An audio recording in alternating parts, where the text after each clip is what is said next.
I guess people have showed up. Yes, people have showed up. Okay. Okay.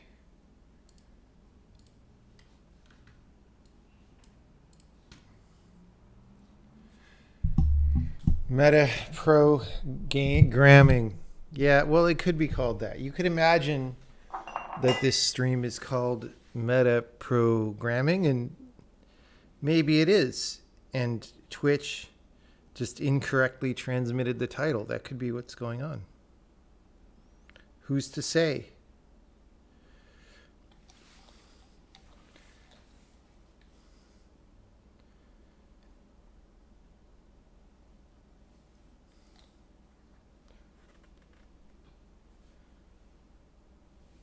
Who's to say?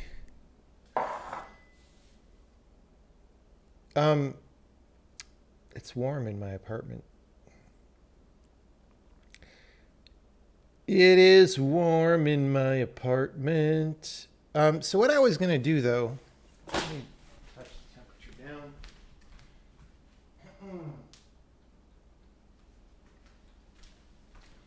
So when I was doing the Sydney rescuing the other day with the video decoder, somebody brought up the suggestion that, like, hey, you could have a way of warning when you're porting something from C. And that seemed like a good idea. So I think I'm going to do that. Here, we're going to write that routine. And then, I said during the thing a couple weeks ago that the next major compiler feature would be the module folder stuff. But maybe, in fact, the next major compiler feature will be just the fact that there's a default metaprogram running when you start up without you having to install one, which will mean people will get more error checking already. So like this thing does printf checking, which actually most users aren't getting most of the time because they don't run this. So this is like a feature of the language that's very strong and very useful, but that, however, most people are not getting yet. So someone's asking, warning of what? Well, let's list the things. Let me do this.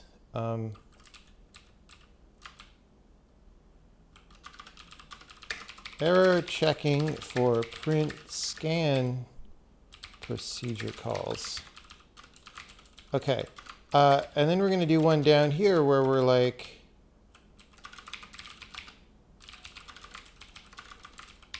error checking for porting code from C. And we'll just make a little to-do list. Okay, thing number one, the thing that was the last bug that we fixed in the Sydney rescue was implicit, what would you call it? In C, it's that implicit cast from array to pointer, right? Which doesn't happen here. So examples are passing an array to a procedure, assigning an array to another array, right? So the code actually, I think, had both of these, but this was the one that really bit us. We had a local variable that was being assigned to an array type off a struct.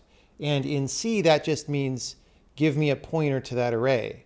But in this language, it doesn't mean that. It means do a value copy of the whole type.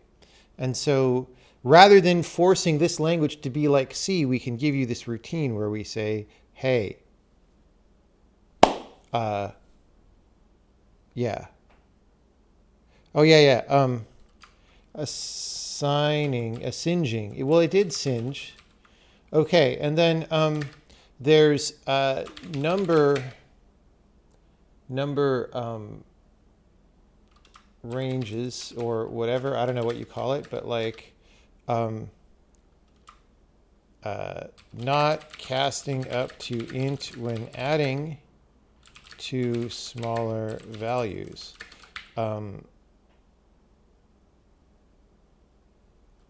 If the result is bigger than int.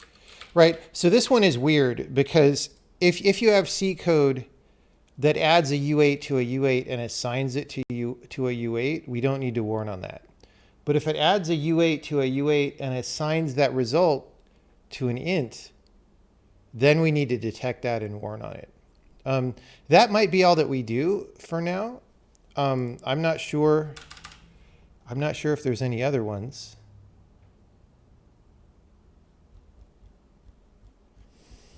Does anyone remember anything else from the other day? I kind of want some tea.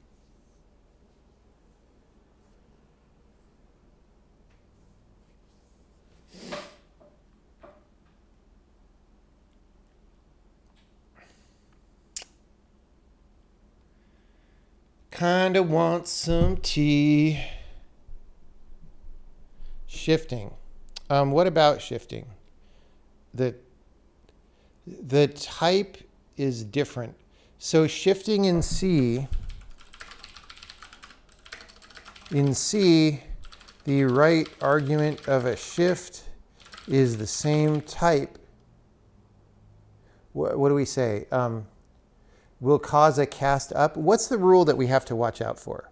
So in this language, the right and left of a shift are not necessarily related type-wise, but in C, I think they get casted to the same.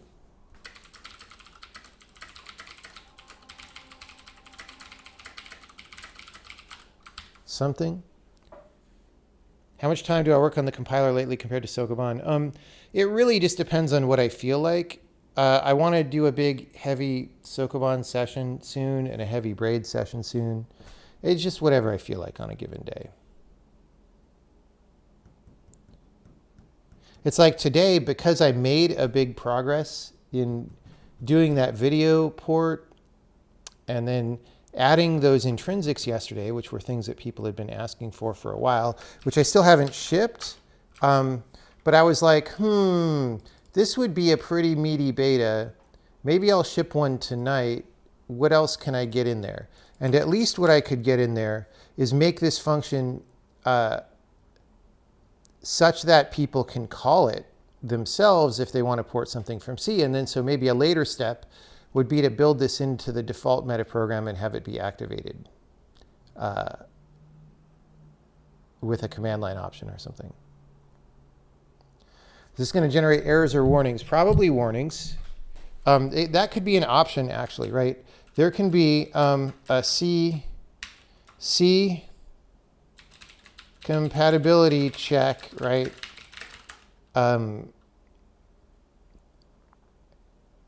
And let's just make it across all things right now to be error or warning.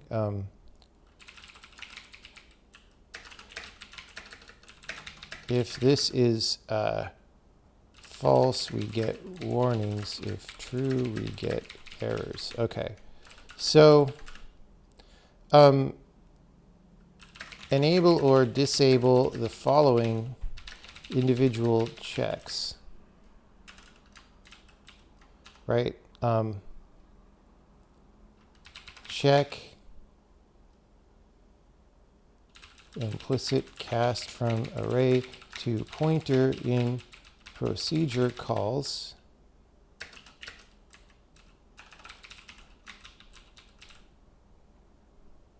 To pointer in assignments.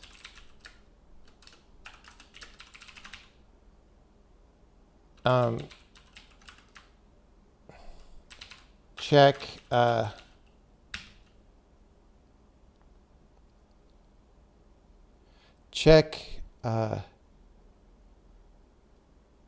implicit cast to int when adding small integers. Like, there's no question, like, see, some people think big variable names are bad, but if you want to understand what this system is and how to use it, like, these names kind of tell you. I'll remove the starting in a few minutes. Well, I mean, I haven't fully started, but it's a good point. My brain is still in park.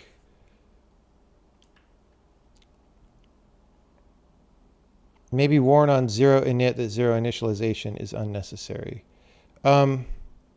Yeah, maybe. What I want to focus on initially, though, is things that would cause your program to be wrong.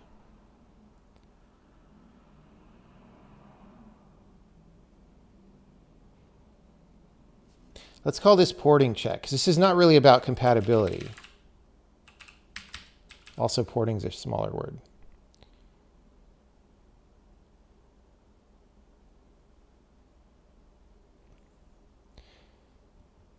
Yeah, I mean, we might, as this code grows, we might add style checks down here. Like, hey, you know, there are multiple return values in this language and stuff. But initially, I just want to do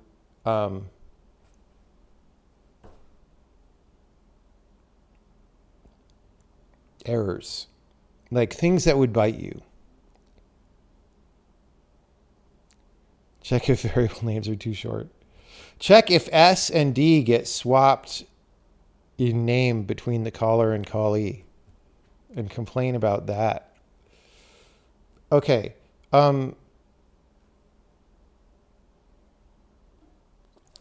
So like,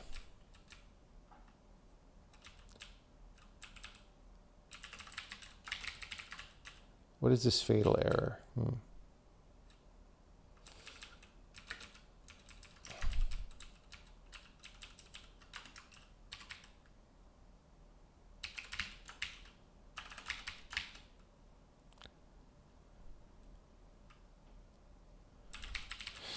These names are going to be awkward for a bit till I figure it out. But params settings. We'll call this C porting check settings. Okay.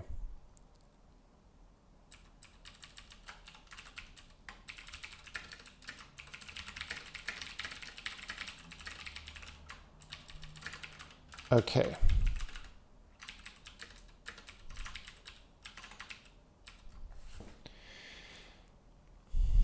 So we go to code type checked.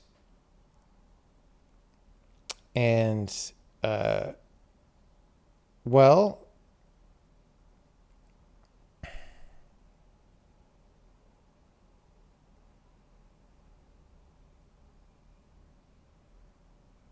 what's the easiest one to do?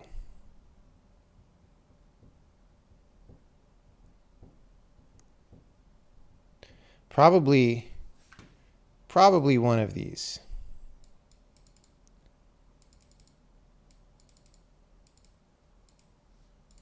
Okay.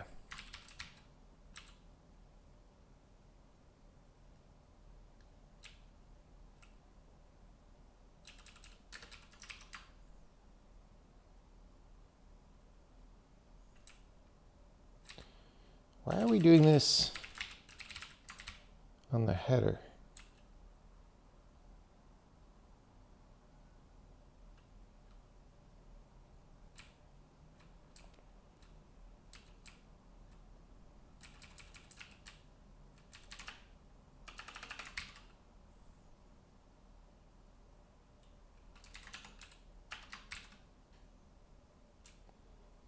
Okay, so that's just making sure that something that you tag as a print like.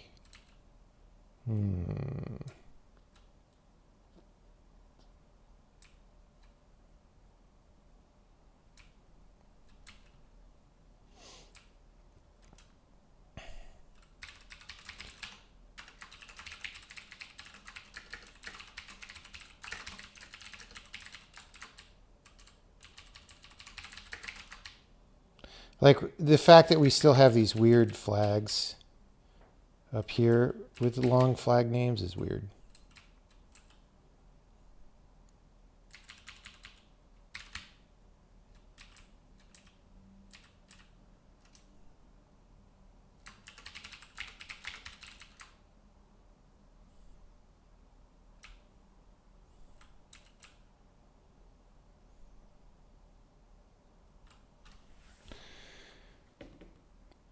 Dimensions of multidimensional arrays being reversed.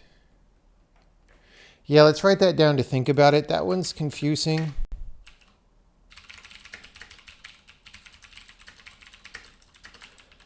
I don't know, like you would have to mark that as, oh, I fixed this one or something.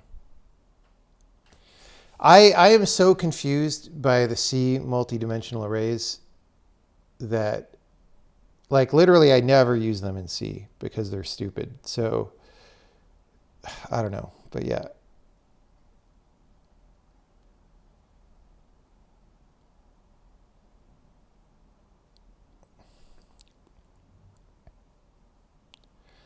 Were any problems caused by how C gives you zeros by default? Not really, because that already gets caught by the base language semantics, because in this language, you're not allowed to provide fewer values. Like, it's just an error, right? In the base language semantics. So that got caught without checking like this. What this checking is for is like errors that... So I want to write a big explanation for this later.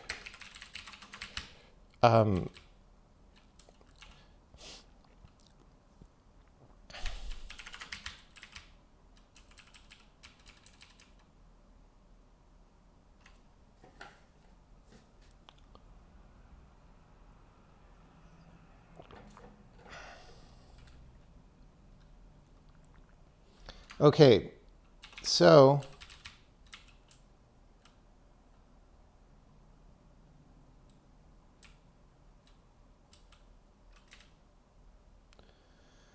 we want to look at all the declarations in the thing.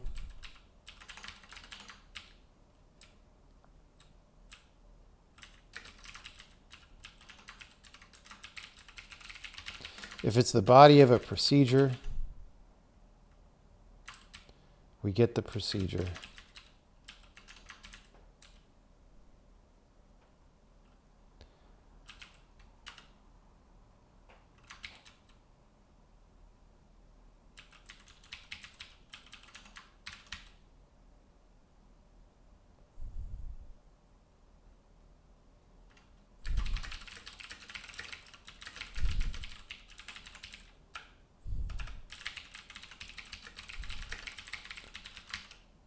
Okay, so we have a body.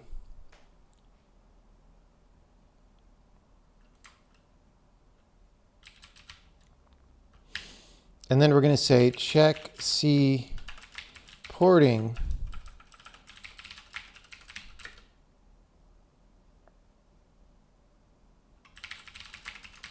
so this is just, you can call check C porting on every compiler message you get if you just want to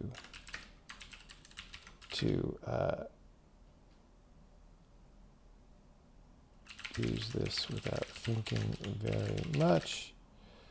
Or below, you can call it on individual declarations, which you may wish to do if some files are whitelisted or something like that. We could also provide a function instead.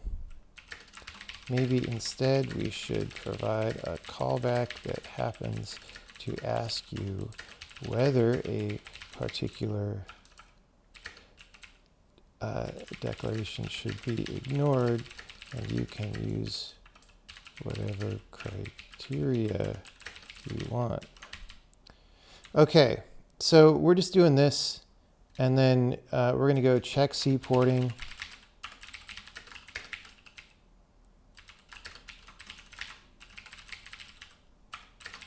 With the same settings.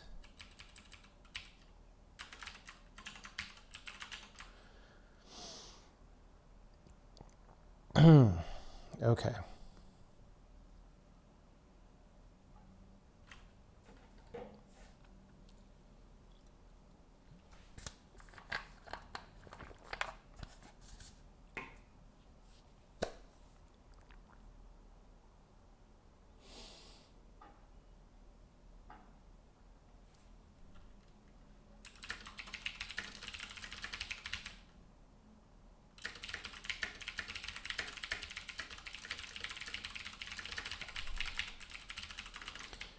Okay.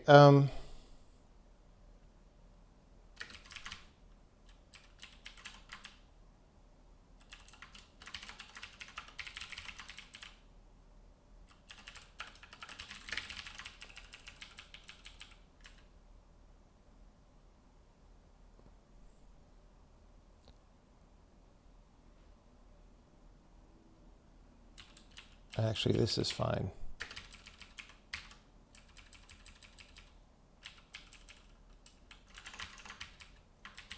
Okay, so we have a procedure body now. Yeah, so we want to do, for example, go over all the expressions, and we want to say something like,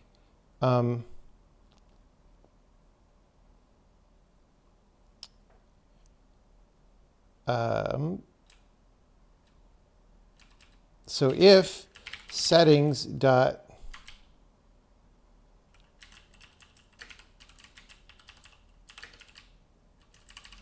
this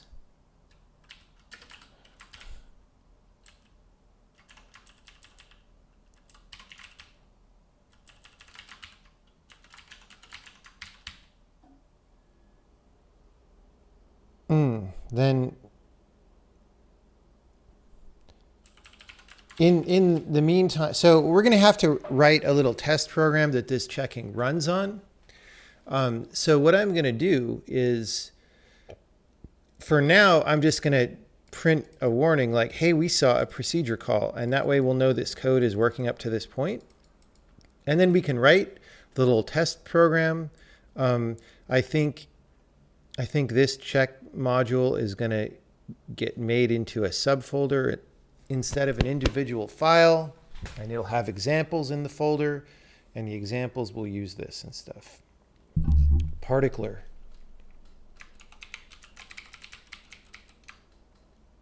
Particular.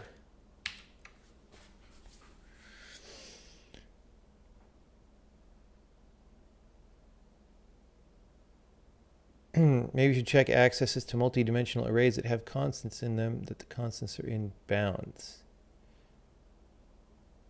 That is already, again, checked by the compiler. The compiler will not statically let you reference outside the bounds of an array. The danger is, if you're not dereferencing by constants, then it can't know at compile time, right? So that's the only problem.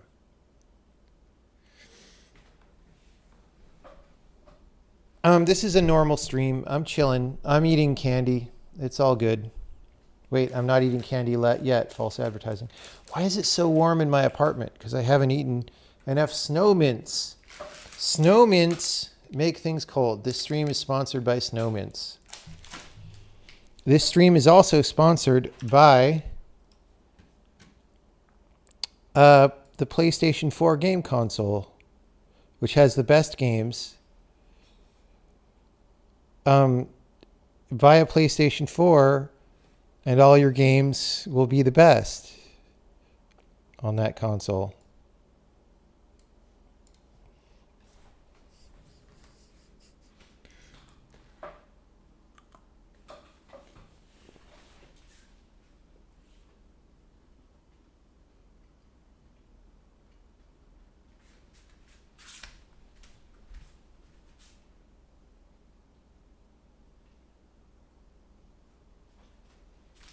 All right. It claims the temperature is going down.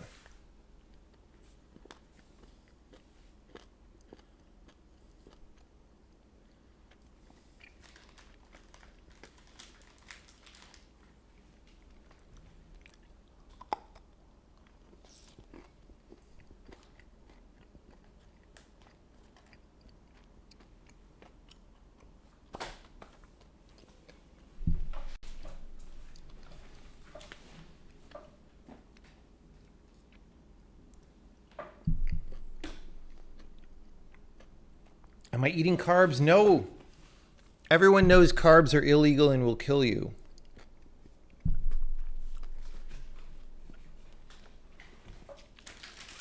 Snow mints are made out of snow, which I think has no calories. Are we at 8 pull-ups? No, I'm probably at least 6, but today is a rest day.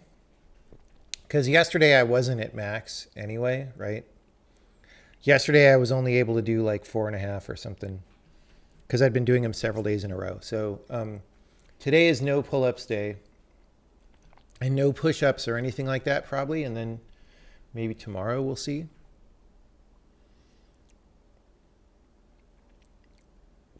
What kind of pull-up bar? You wrecked the door frame? Yeah, mine is a door frame pull-up bar as well. And we'll see how long it lasts. It's been okay so far, but you never know. It could be just on the edge of like smashing things. I haven't actually done 6 yet. It's just a couple days ago when I got back for the first time, I was able to do 5 easily and then a portion of 6. And so I assume that it having been several days since then, I would be able to do 6 if I had rest, but I have not done 6. Let's be clear.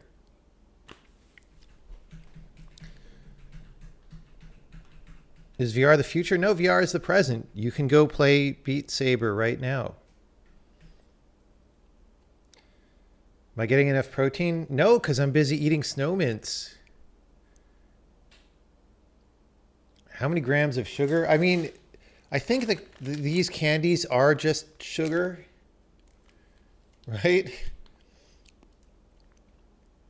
I mean, okay, ingredients: sugar, palm kernel and palm oils, whey, non-fat milk, and then titanium dioxide color is ingredient number 5. So like, and by non-fat milk, they mean the milk has been dried and distilled into sugar, right? So like, and palm oil, by the way, AKA sugar, AKA Thai sugar, right? So it's, the ingredients are really sugar, Thai sugar, whey, and milk sugar. What is whey anyway? Is that another kind of sugar?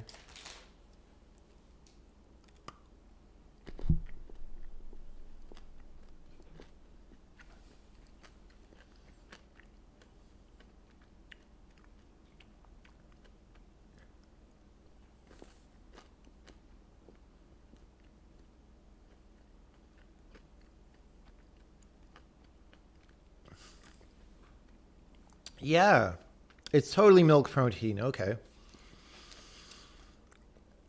Yeah, if you go to Starbucks, they have like these protein boxes, little protein lunch boxes.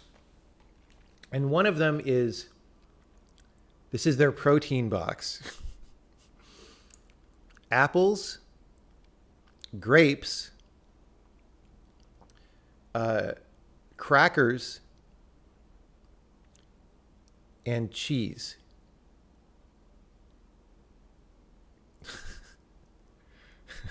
So it's like, it's called the protein box. I forget if there's something else in there.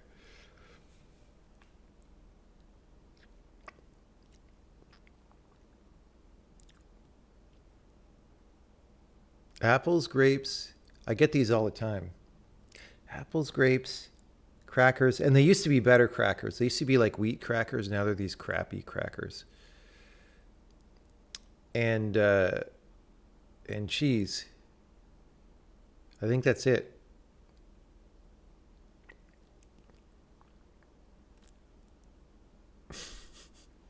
Let's look this up, because pull it up, Jamie, because I don't want to be fake news.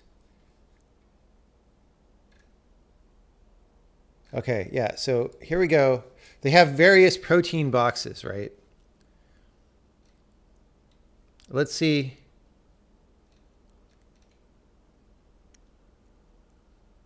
The eggs and cheese with apples and grapes protein box. That at least has eggs.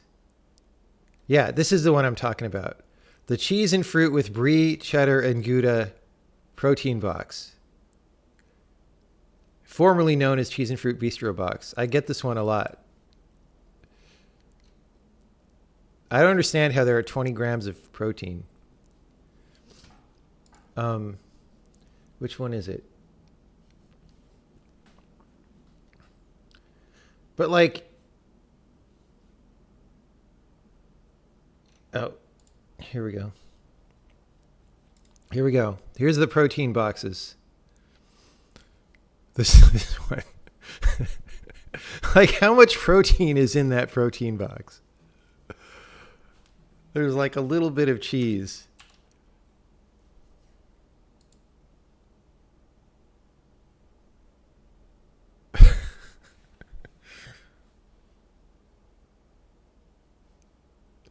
Starbucks interfered with the stream because they don't want you to know the truth.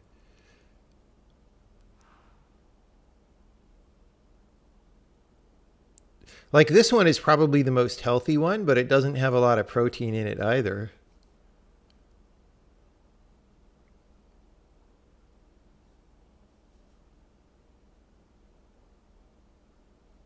I don't know.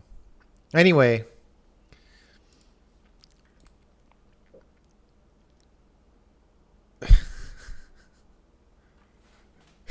The box it comes in is made from protein. Yeah.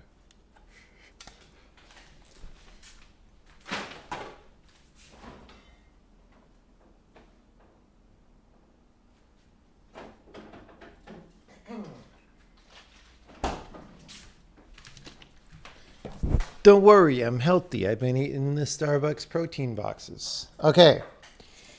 And thanks, Jamie.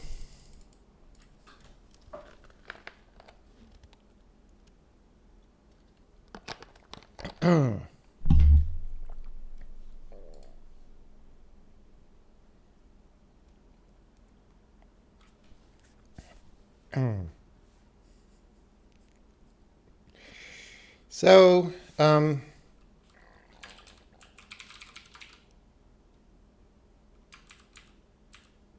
I kind of don't want to do an error.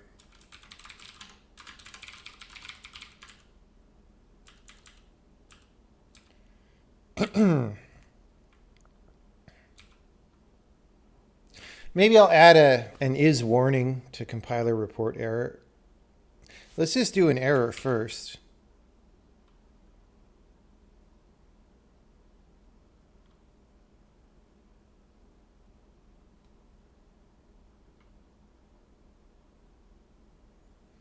Okay.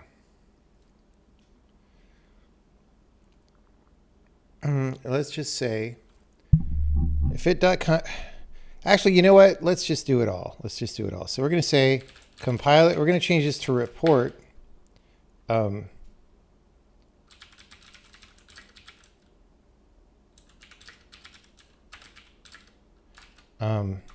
Found a call here, pills here, and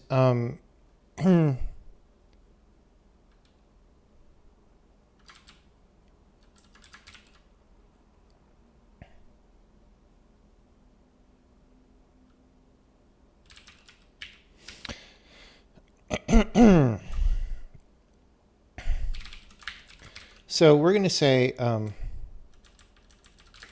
mode is compiler report dot error, right?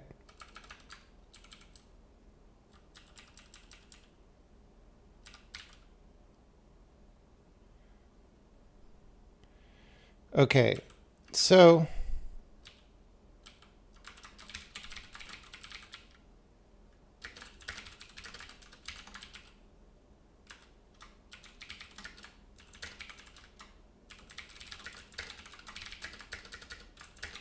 right, so you can do these.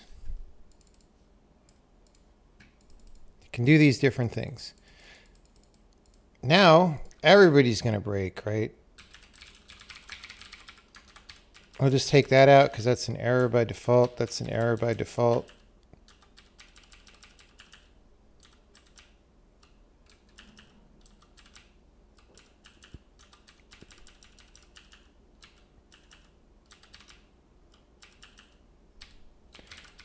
tell the people about this change. It's not done yet, but we're doing it.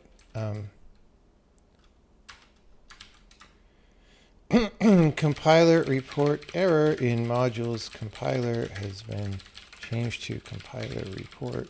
It takes an argument that controls whether you're reporting an error, warning, or info. It defaults to an error, so if you have some old code that breaks, for now you just need to change the name of the procedure, right?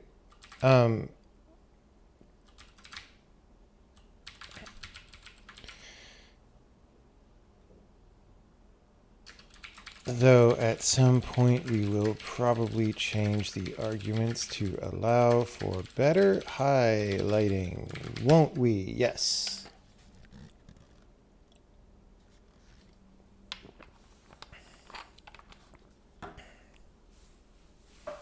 All right. That's great.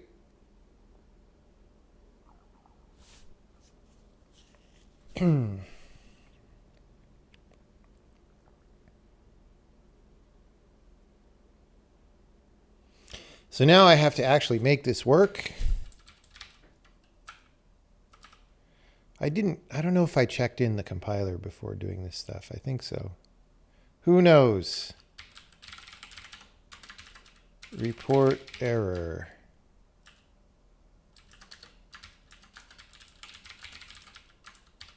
This is going to be called compiler report.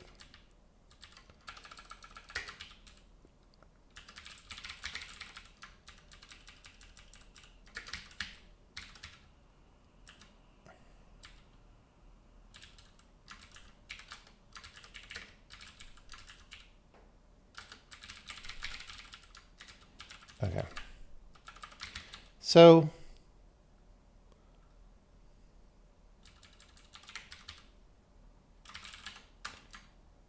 this has 5 arguments now.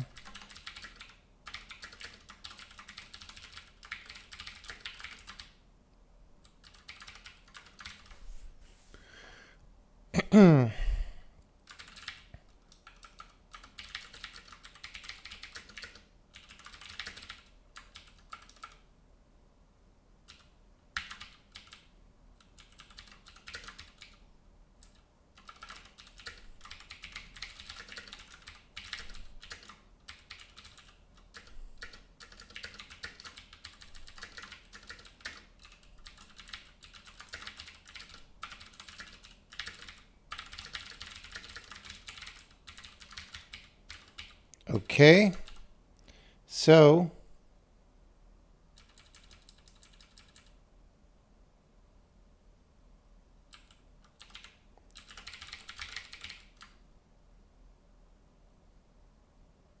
what is the report type?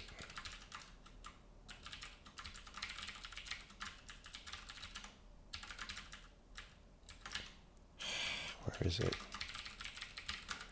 Where is it? So I just need to map from those values to the compiler's internal values. Report warning, error. Like, I'm just going to let these be different because it's fine. So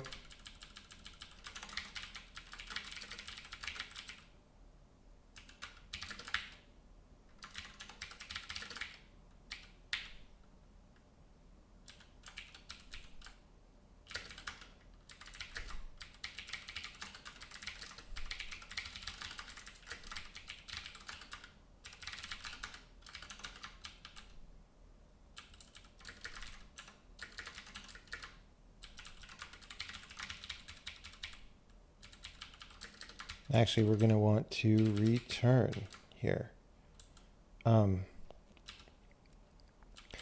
If you get something there, we're going to go report error invalid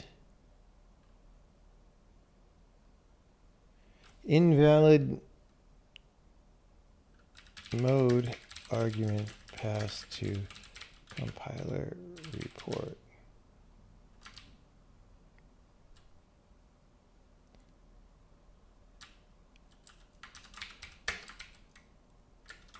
defaulting to error. Actually, so we will break r4.u8, and that will mean report type equals report error.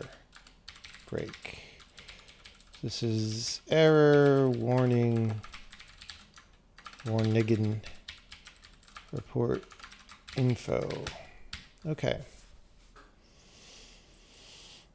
Great. So we do that stuff.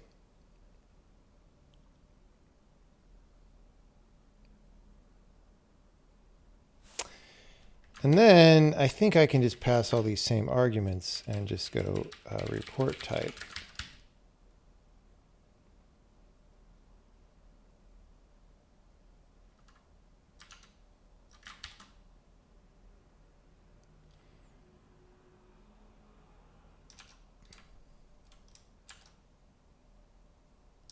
What?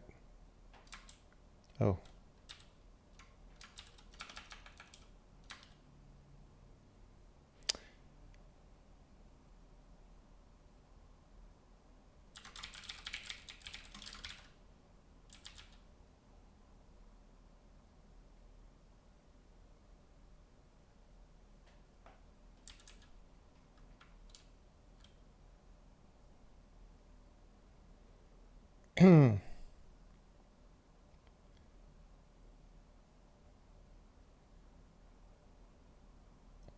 Wait, what? I already had these.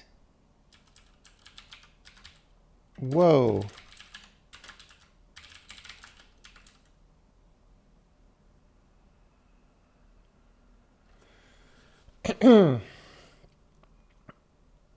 Oops.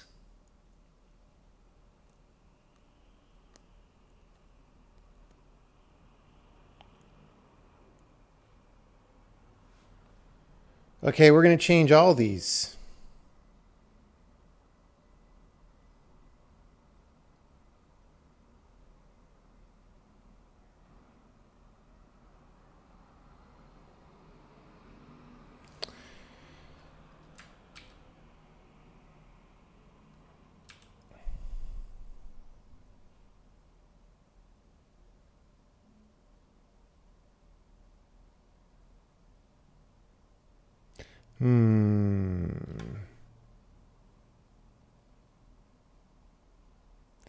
The problem is doing compiler procs with overloads.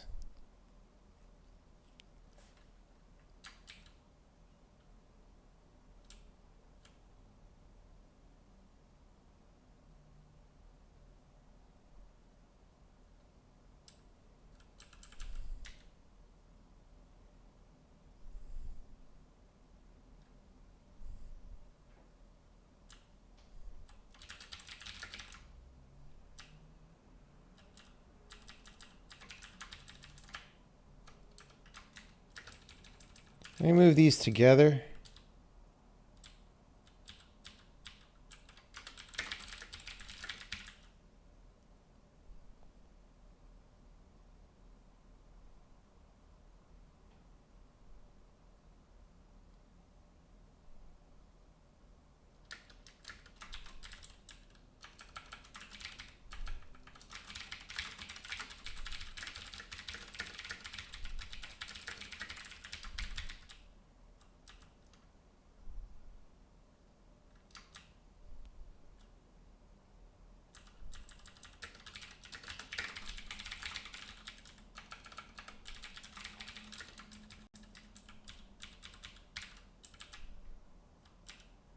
Now the thing is,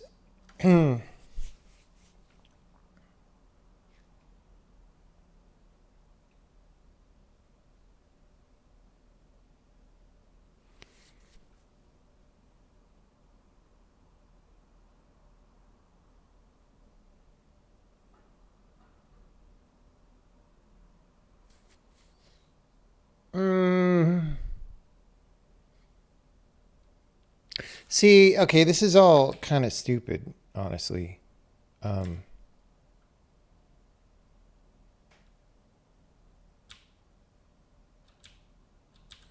Let me delete these for a second.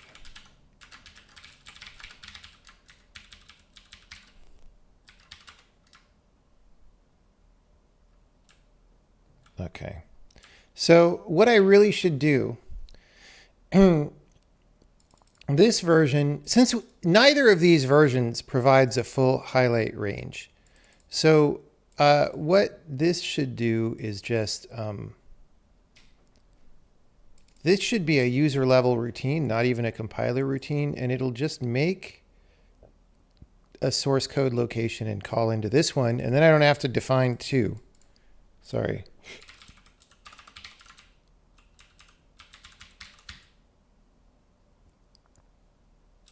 So I could do this.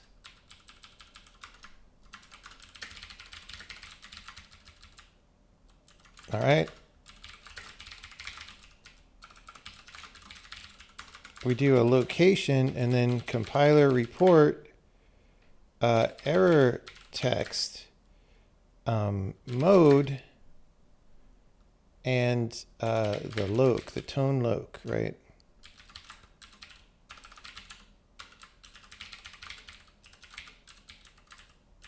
Where do we define this? Yeah. So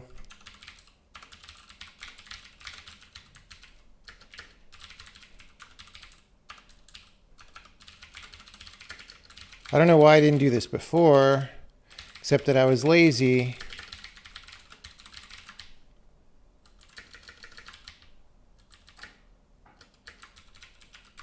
Okay.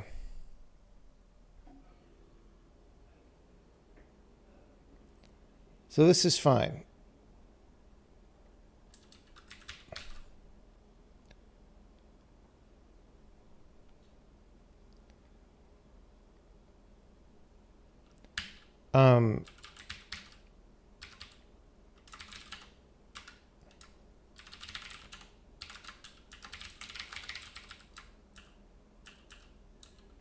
So then this can go.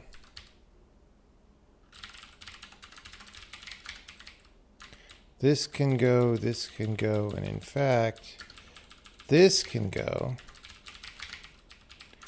And this part can be combined with the previous situation. Okay. So here we're going to say, if thread errors are silent and oh,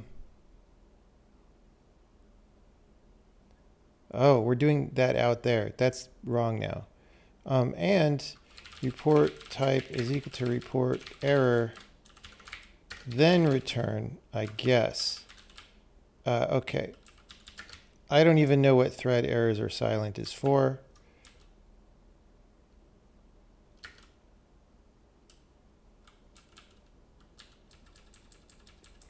But now, okay, the arguments are different and all that. So here, instead of 5 arguments, we just have 3. We have the message, the mode, and the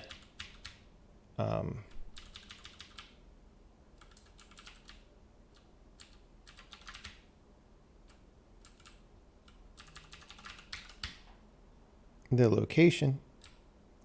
Okay.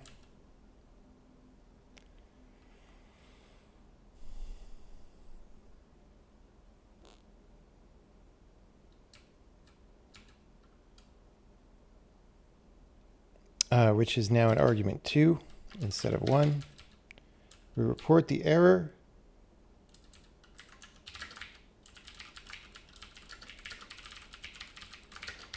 And maybe this would be an extra flag. I don't know. When you want to say how serious it is. Maybe we shouldn't even do that. I don't know.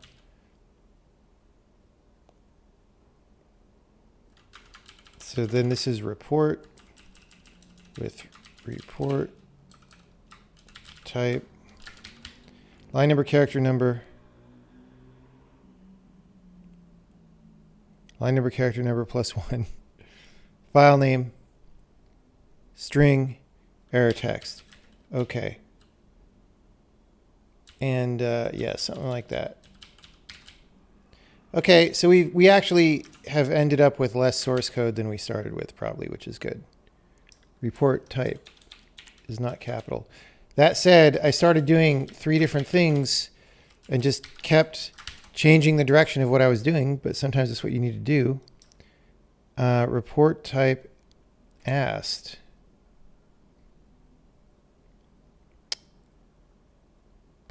What? Why do I need an asked there?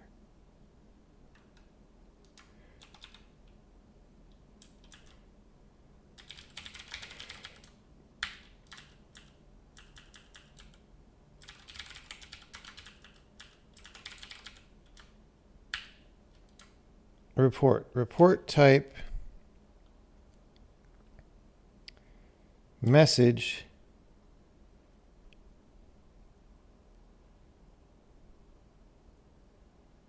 okay, whatever.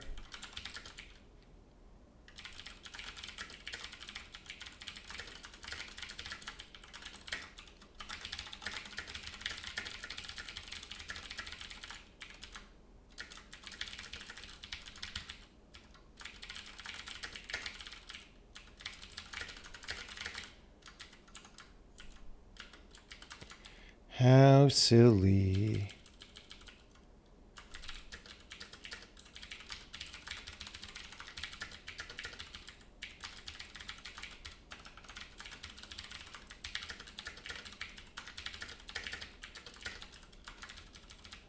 So line 0, character 0, line 1, character 1.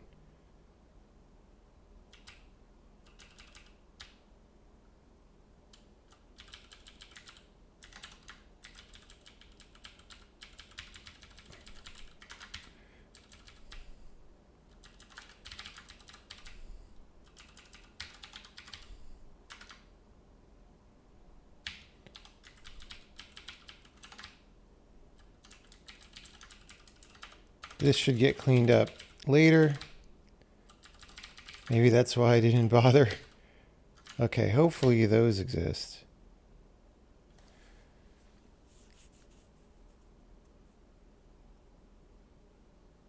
Chat can't help. Yeah, well, that's okay though.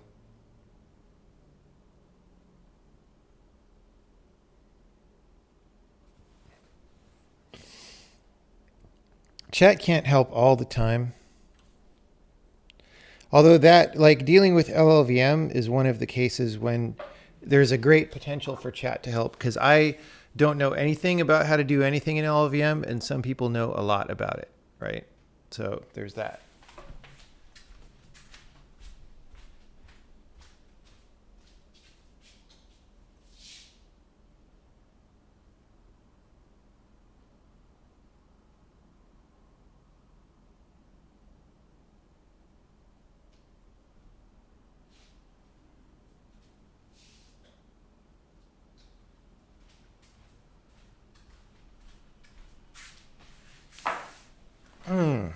Anyway, we actually have an executable now, but this is not the end of the chaos, because now the certain parts of the sample code won't run because they call old versions of these, so there may be some fixing to do. Okay, hold on. To compiler report.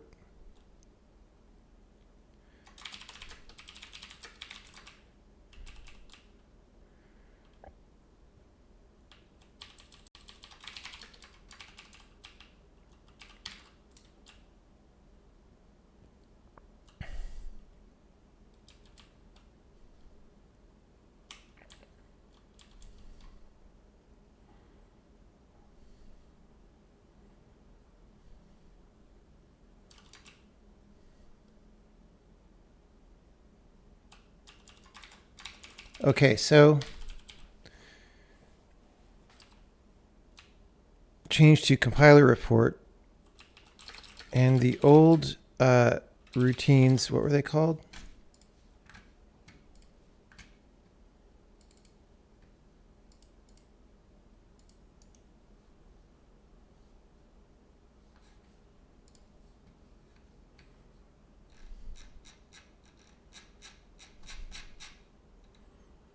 compiler info, compiler warning, and compiler error.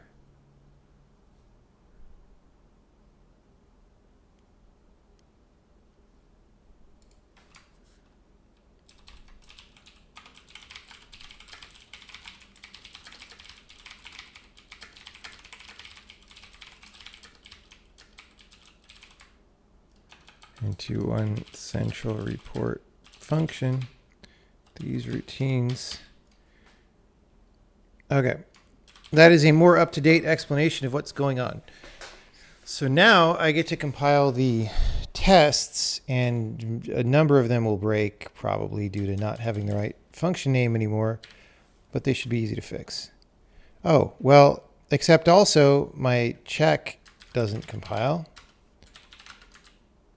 Return.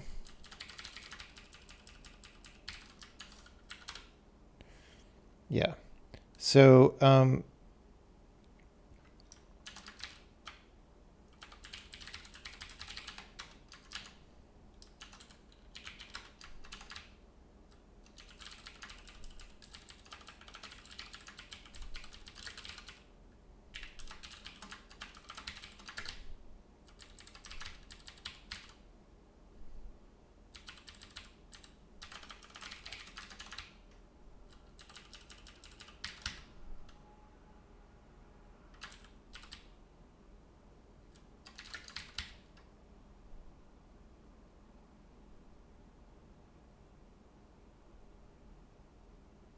anyway.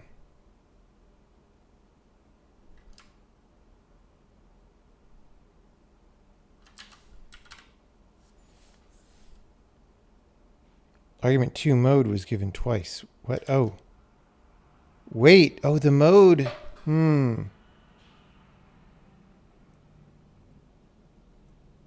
With that overload, do I want the mode to go last or? Because the thing is,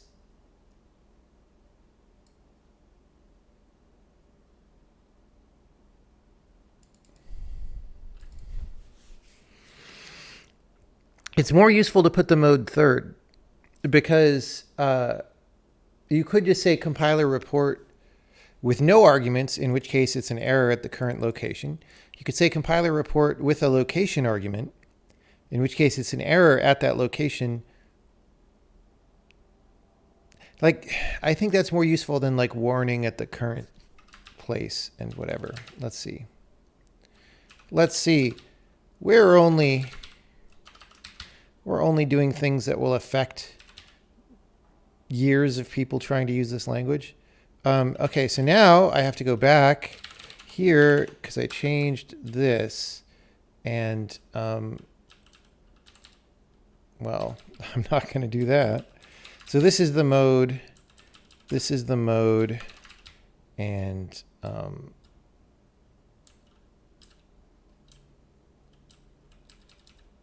yeah, the location is now 1.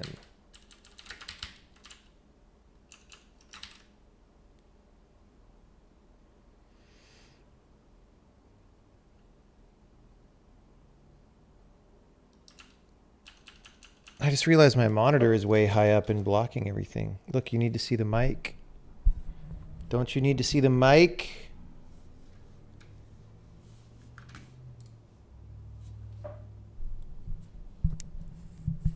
Here we go. Here we go.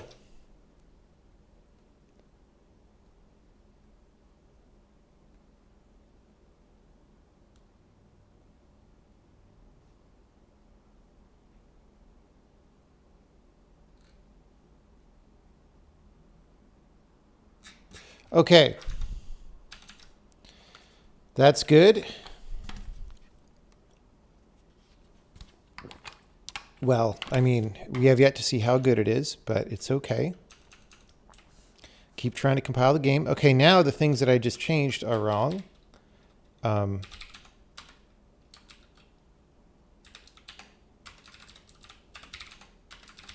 get rid of that. So here, wait.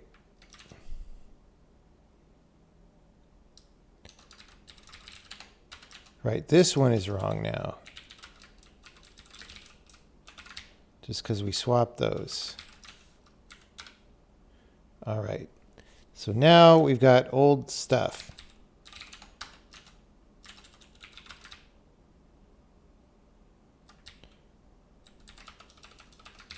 And we actually don't have to specify that it's an error.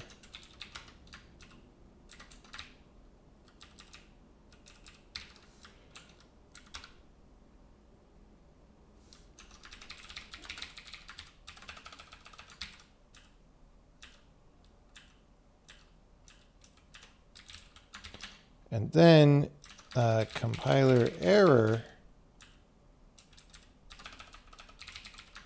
What are these shitty errors?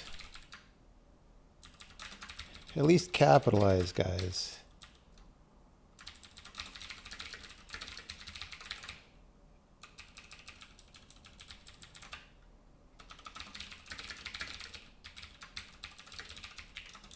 I just want to make it clear that this is an error.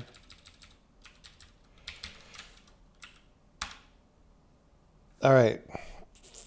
Command line.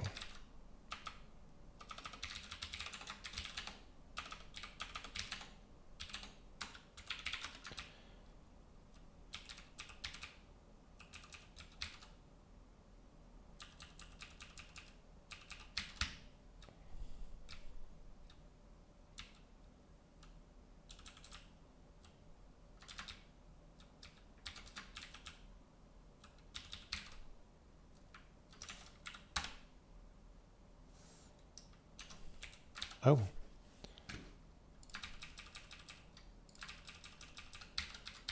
Let me just say this back here. If you are getting errors due to compiler report error being undeclared, you should just be able to change the name to report and be fine. Okay. Because that's what I'm doing. All right. The game builds. The game builds. That's great. The game builds. How about the tests? They don't build, I'm sure. Nope. Modules build CPP.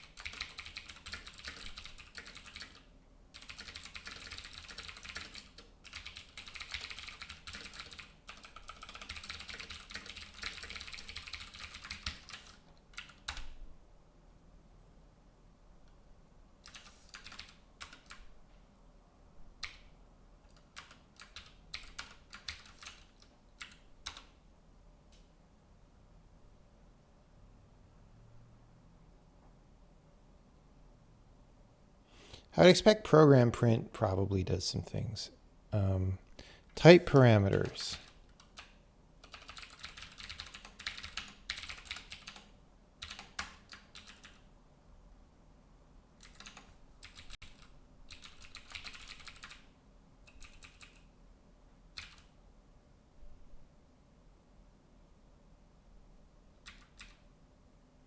Wait, what's report error? That's not what we care about. That's a different thing. That's our own function that does an sprint.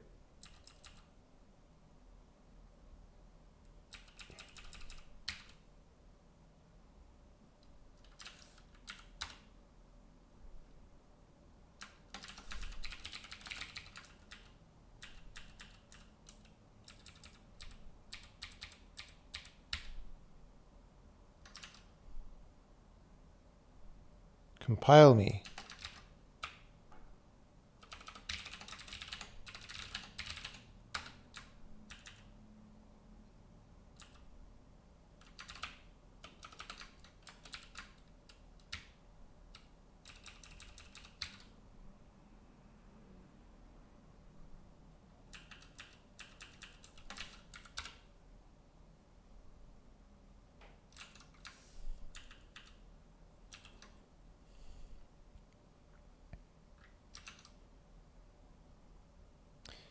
Thoughts on leaving old signatures in place, logging with a warning message versus hard breaking people? We have the ability to do that, but honestly, the problem is, who are we optimizing for? Right now, the reason why we have a small beta is so that I can make choices like this and it doesn't disrupt the work of thousands of people, right? Like, we have 50 people in the beta. Not more than half that are like reasonably active. The number of people of those who are calling compiler report error is not that big. It's like, yeah, like it's fine.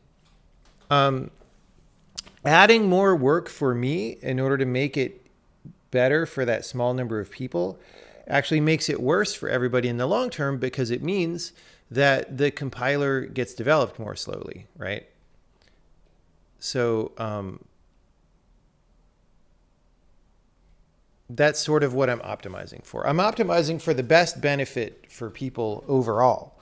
And if I have to do more work for me and track more stuff, just to ease transition for a small number of people, that's not a win, I don't think. And it's also, you know, when people sign up for the beta, it's in the beta invite letter. Like, you're signing up for breaking things, right? Now, all that said, if there were more people who had the compiler, I think the opposite decision becomes the right one, right?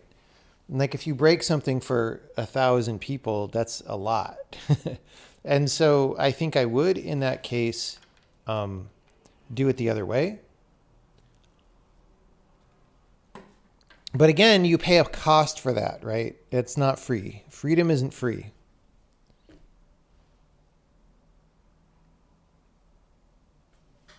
Compiler warning.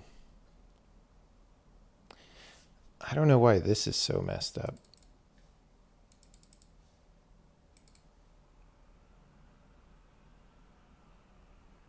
I have no idea why we have 1 trillion new lines and then no new lines here.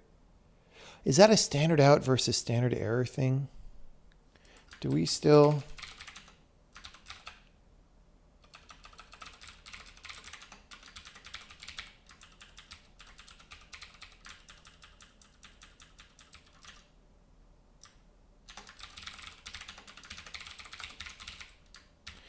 I don't know.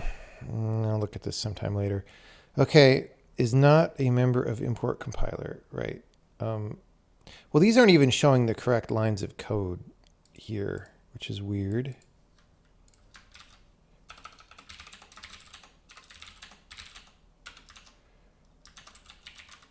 This is right, though.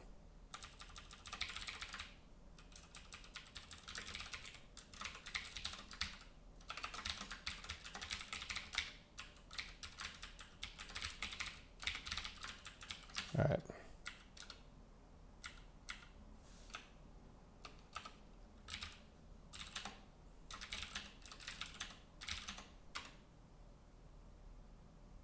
Okay. Great.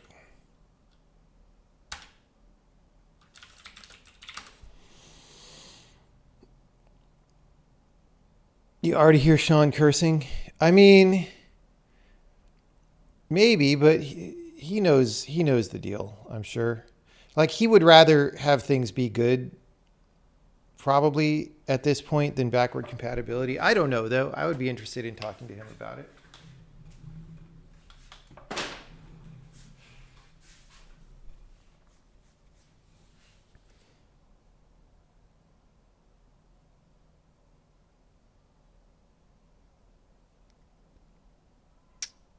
Okay. Icon test.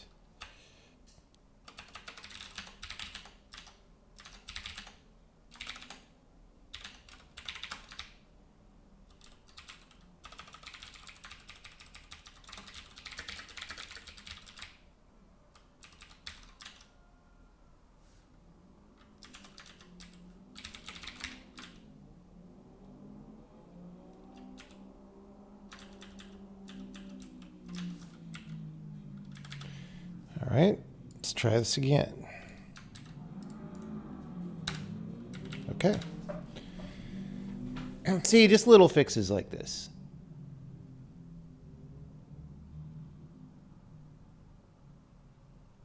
Why do you sometimes output different numbers of dots before OK? I didn't write the code, so don't ask me. It is probably just literally someone typed the string different.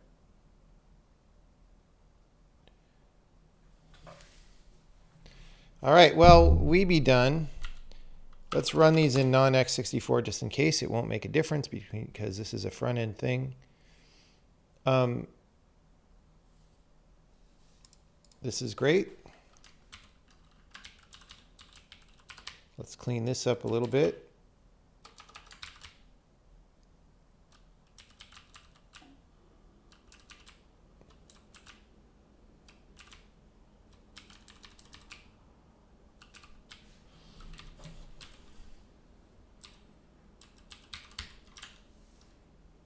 Uh-oh. Chess broke this time. Why didn't chess build? Oh, do we have chess turned off for x64? Let me redo icon test because I just changed it. Examples chess.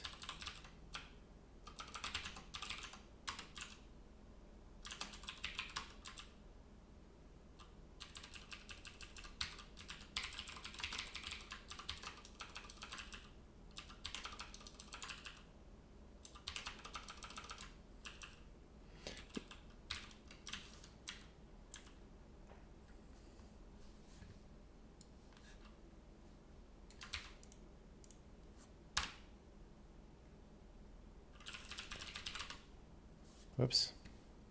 We could actually make a compiler report error.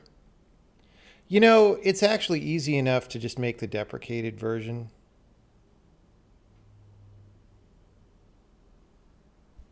Let's be nice to people.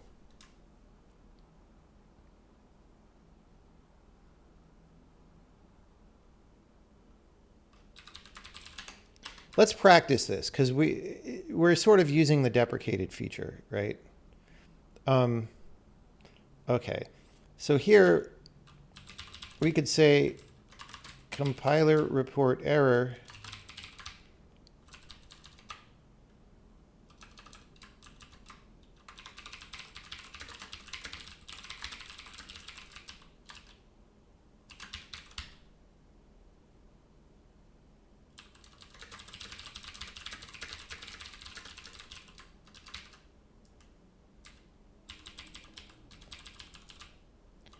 Let's just see, compiler warning and compiler error. I should have tested this back when I had all that code, but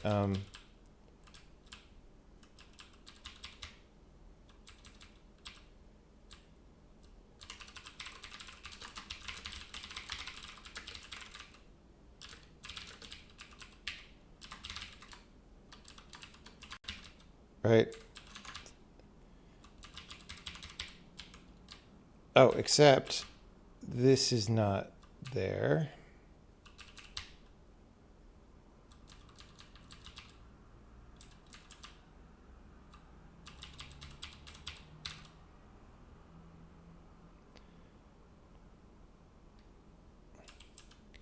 I think I have to put a body on these.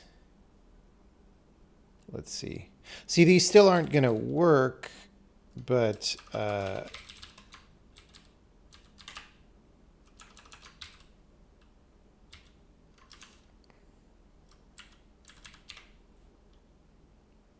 yeah. So we're going to make these not really report anything.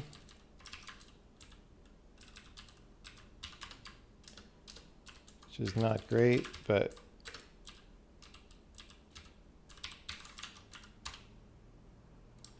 all right.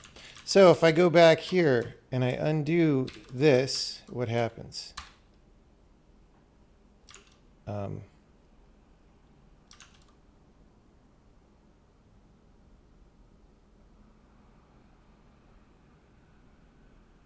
Why didn't that say something?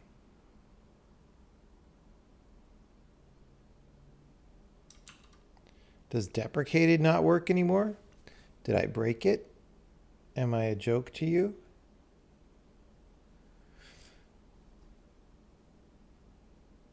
Am I a joke to you?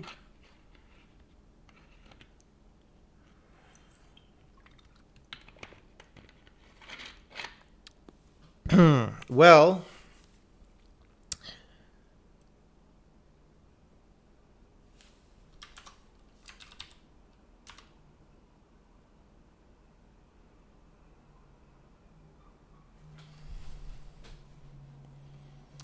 what's going on? What's going on? How about if I go to...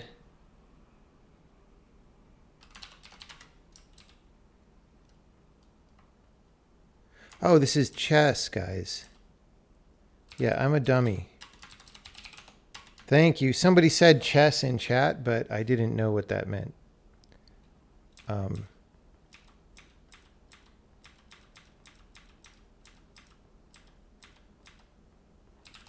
So we're back to crappy errors here. There we go. Procedure is deprecated. Use compiler report instead. Okay, that's great. We're using compiler report instead.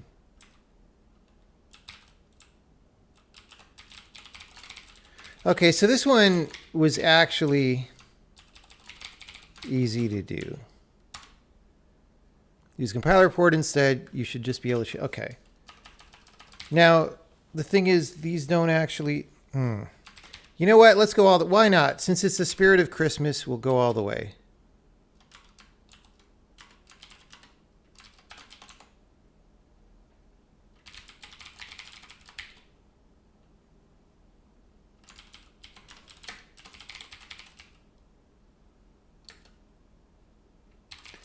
Versions of the old routines to help people out during transition. These will go away in a few betas.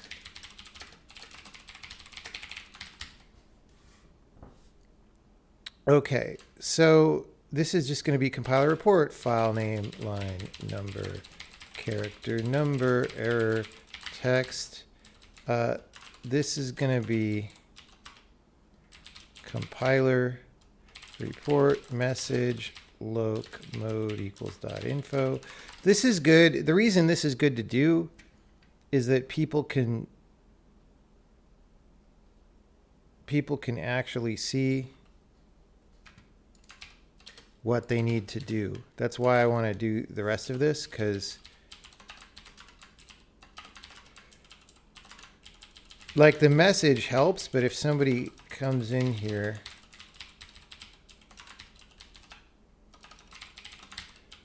all right, that's fine.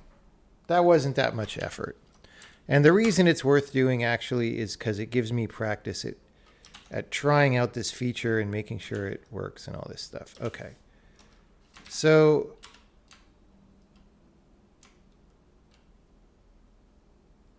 yeah.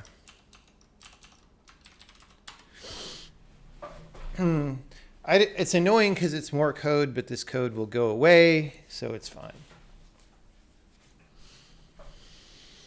All right, let's run the tests again, since who knows what I broke.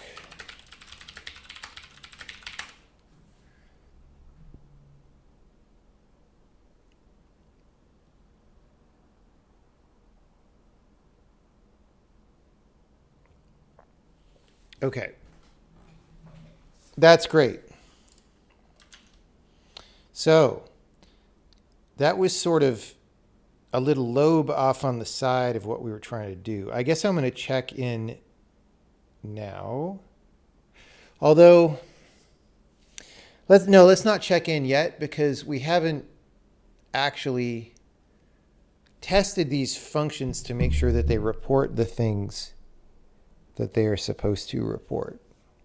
Like I juggled around those arguments a few times in different ways, and they could be wrong unless we actually try. So we'll take our little example program in check a little bit further.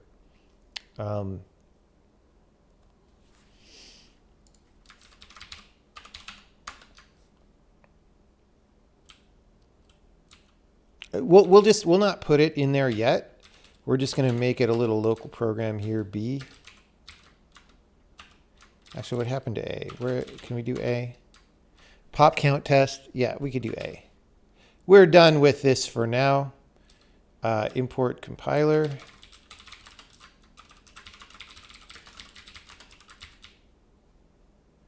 Main. That was a good test. Okay. Let's put these at the end. Nobody cares. Compiler report. Hello sailor. Mode is .info. All right.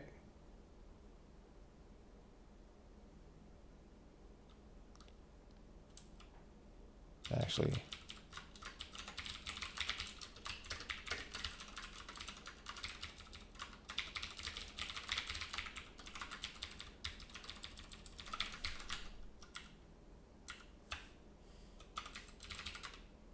Okay. Info, hello sailor at A, line 3, character 21. That's great. Mode is warning. Warning, hello sailor. Let's do a goodbye sailor. Mode is info. So we have a warning, hello, and an info, goodbye. But what if we change this to error? Then it doesn't proceed past the error, as you would want, probably. Right now, the compiler is structured so that once there's an error, it's not continuable. Later, if we decide to make it continuable, we could add options to here. Now, if you say it with no arguments, that also is an error.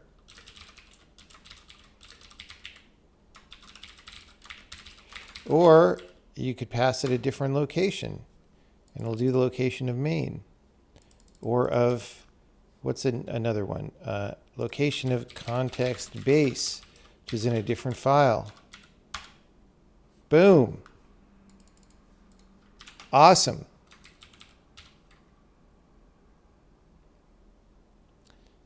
So that's basically what I wanted to test before checking it in. So we're going to check that in. We're going to say revamp of error routines, except I have a no check-in, at least one. So hold on. We have one in the module, but let's check the source here. Nope. But we do have one in modules check. And let's do, while I still have brain cells, let's do an explanation. Is the compiler report call removed at runtime? What will happen is it'll actually throw a panic if you try to call it at runtime.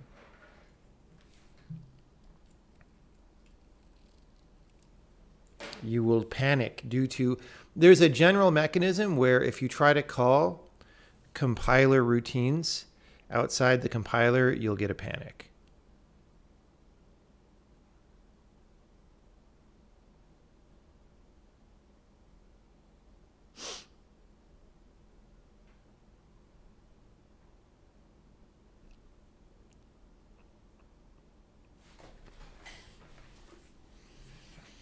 Okay.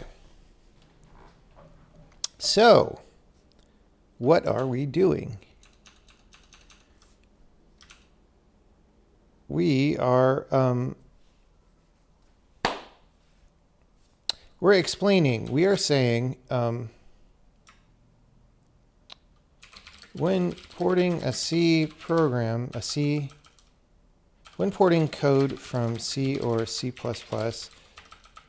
there are some semantic differences that could cause annoying to debug, that could cause problems to happen that are annoying to debug.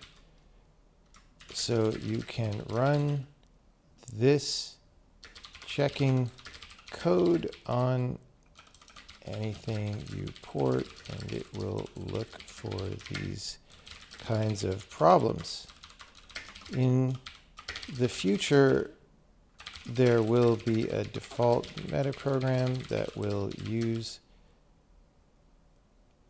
this based on a command line argument, but for now, you have to set up a metaprogram manually in order to do this. Sorry.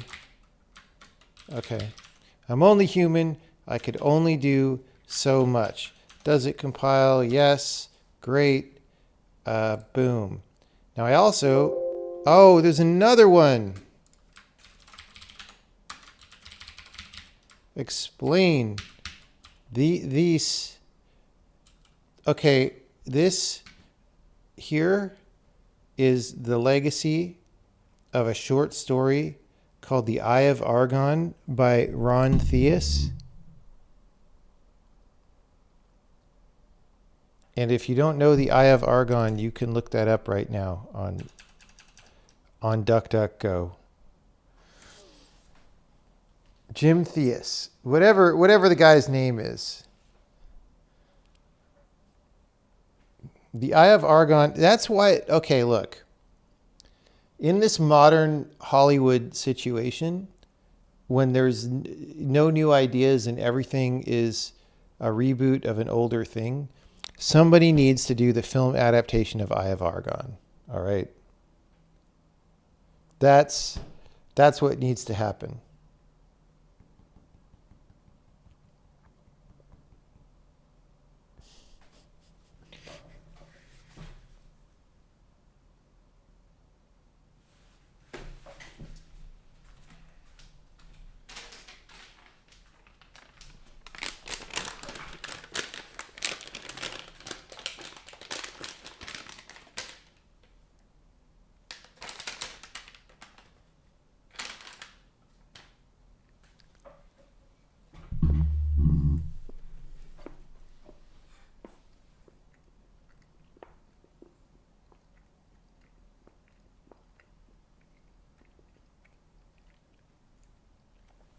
We have licorice snacks.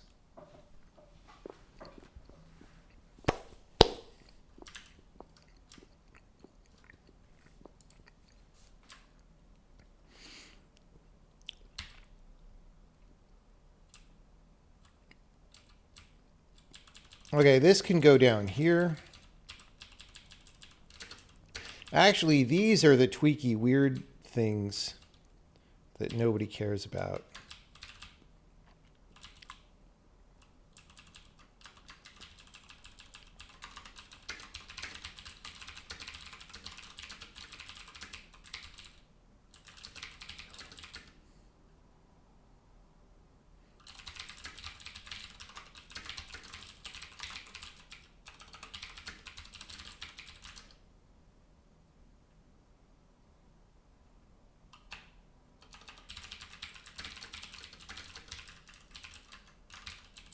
Okay, that's enough of an explanation. Will it blend? Yes. Okay, great. Great. Now, though, Sokoban has to get checked in.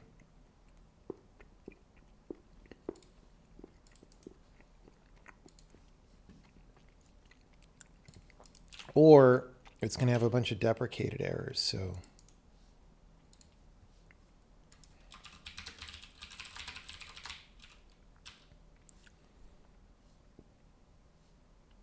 Why is Fuse v2 edited? Oh, yeah.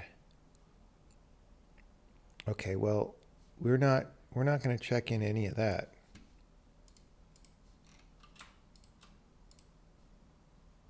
What was this?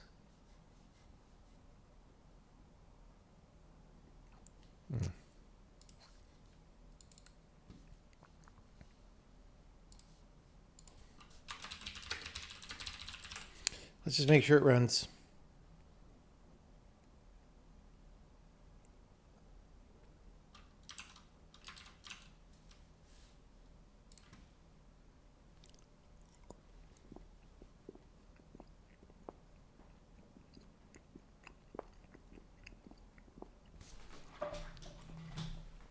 I wouldn't say it's going to be a bare minimum that we release open source.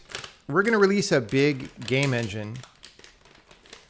It's just not quite enough to copy the whole game, but the whole engine will be there. It's just the gameplay code won't all be there. So, I mean,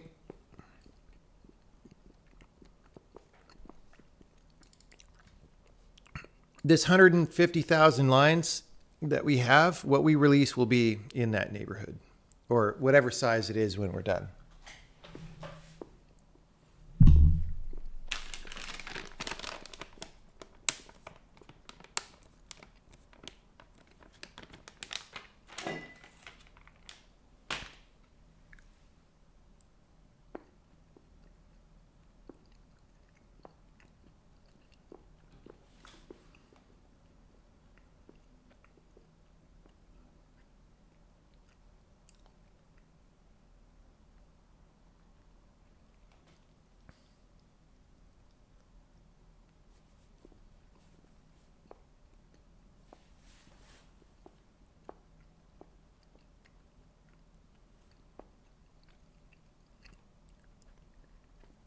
How many lines will it be when you remove OpenGL? I don't know. Vulkan might be as many lines. It might be more. Hard to say. Okay. Now what? Now I'm back on the train of doing, sorry, not Vulkan, DX12. We're doing DX12 right now, but we will do Vulkan because you kind of have to. It's kind of necessary.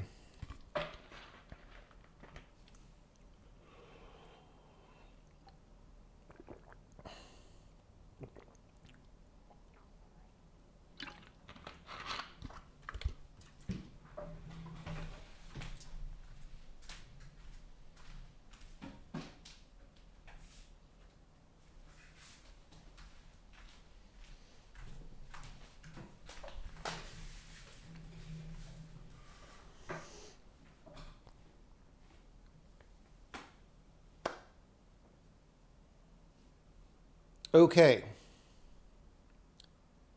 What am I doing now?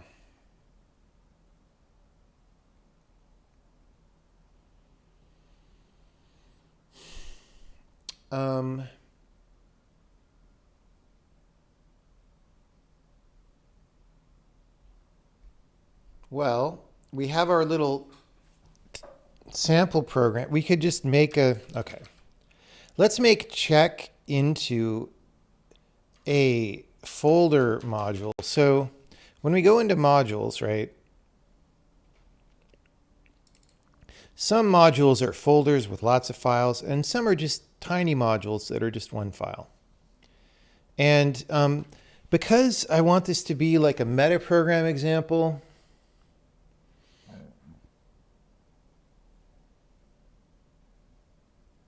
it's probably clearer.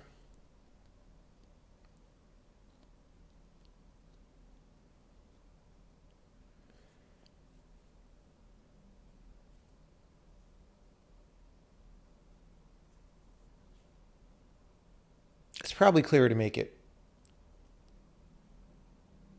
a thing.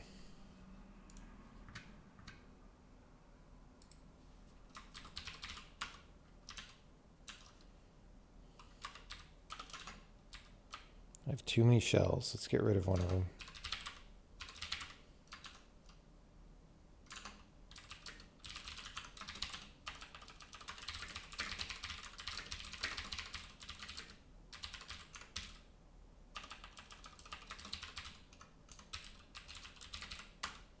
All right. Well, Sokoban still compiles. Everything else should still compile. Whoops. Because, like, that's just how it goes.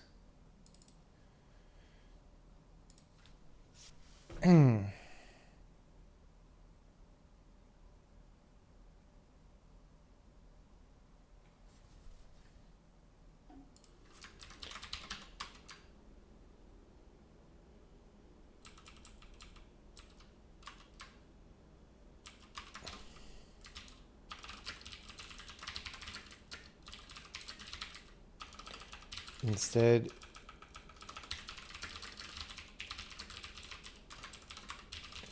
modules check now contains a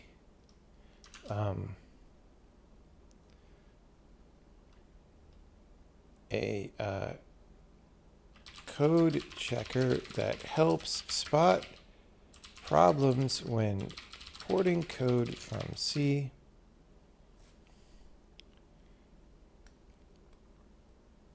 what did we call it again? Look in modules, check C porting for details. There's also an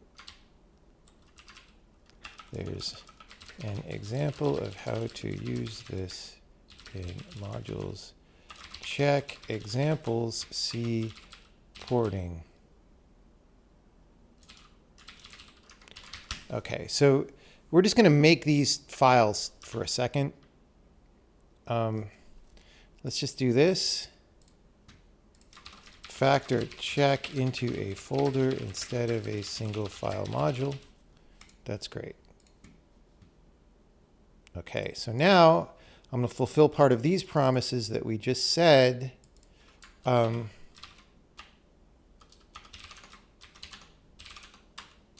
So this C porting stuff is going to go into its own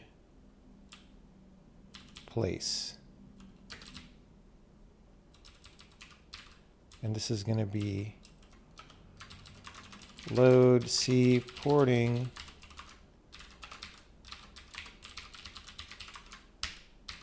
there. And then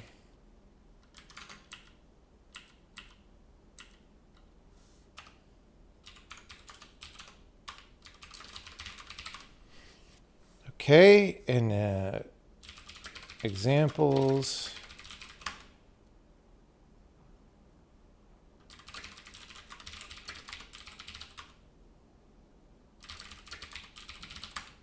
All right.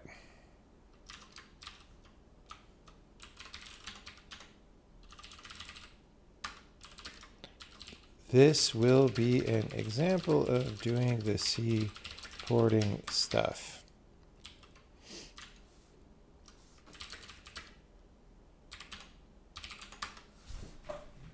Okay, great. Does the game still blend? Yes. Wait. No, because fatal error, weirdly, where did we define that? Fatal error. That's in file scope. That should be in module scope, bro. All right.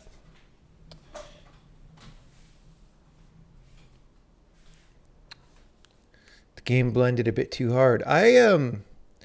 I kind of want to get up and stretch for a second. How's it going, everybody? What's happening? How are things? This is pretty good. So the next, okay, so the reason I wanted to do this today was I get to kill a few birds with one stone. So I'm going to do this C porting thing. We'll make a little metaprogram that runs on that, right? But then once we have that relatively simple example, we can also put that metaprogram in a how-to and simplify it even a little more, because we don't have any how-tos about how to do a metaprogram. And so we'll have just an isolated simple one that can then be documentation. And then I think once I do that and this, that's enough to ship the beta, and that'll be very nice. And then that simple isolated metaprogram could become the default metaprogram, maybe in the next beta or whatever. So yeah, having an existential crisis, that's no good. Struggling through final year of college. Well, when you look back on this time, you'll be like, college really was not bad.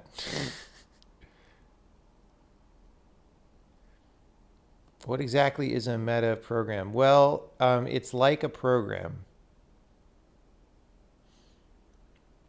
It's not just about generating code. It could also just be about inspecting code or whatever. Can I explain, like you're 5, what a metaprogram is? I mean, there's videos on YouTube about that go quite into it in detail in the compiler playlist. So things are going to get worse. Well, it's more like you just realized that college was basically kind of like high school.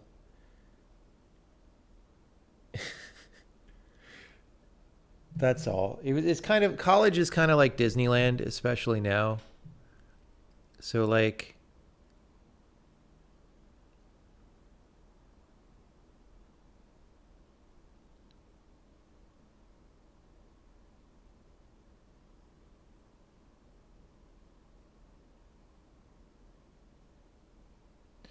yeah, exactly. What did I do with all my free time? I actually know the answer to that. I was playing video games in the computer lab, but yeah.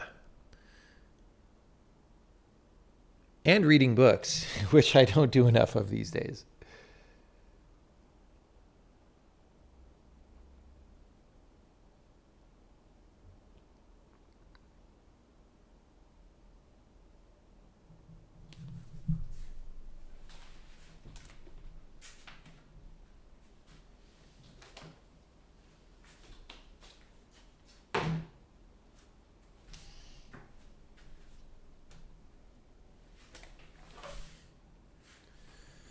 Work in a software company involves less actual programming than even college did, which wasn't that much. Well, I recommend you get work at a different software company.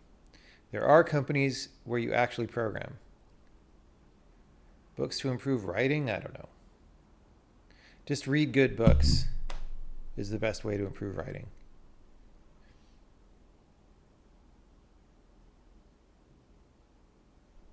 Have I read The Road to Reality by Penrose? I have it on my bookshelf.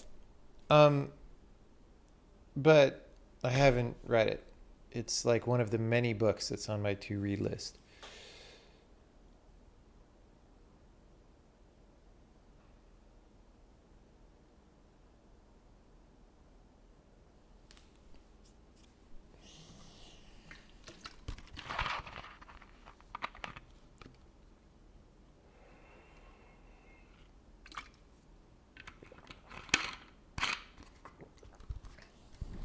Okay.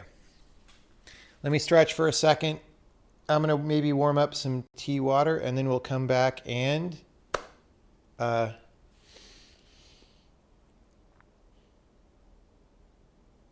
start doing the metaprogram. I think I have about an hour left in the stream or something like that. So we'll see how far we can get on that time. Is releasing a puzzle game in early access a reasonable thing to do? I would not recommend it. Early access is better for games with the kind of games that have audiences that grow over time, which isn't really like if you mean single player puzzle game, I wouldn't do it. Am I going to run the checker on the video decoder? Maybe. Yeah, but I assume we already fixed everything that it would have found. But maybe not. But what I'm going to do is I'm going to make an example program that just contains several problems, right? Like intentional problems. And then I could, like, what'll be nice about that example is I'll say in there, here's why, it's like documentation, here's why this is a problem, right? All right, let me start up that water. Is Roblox a better company to work for than Twitter or Facebook? I don't know. Like, maybe they would have been, a long time ago, but now they're probably really big and every programmer doesn't do very much. But I'm not sure about that. Like, I don't know. I've had no interaction with Roblox.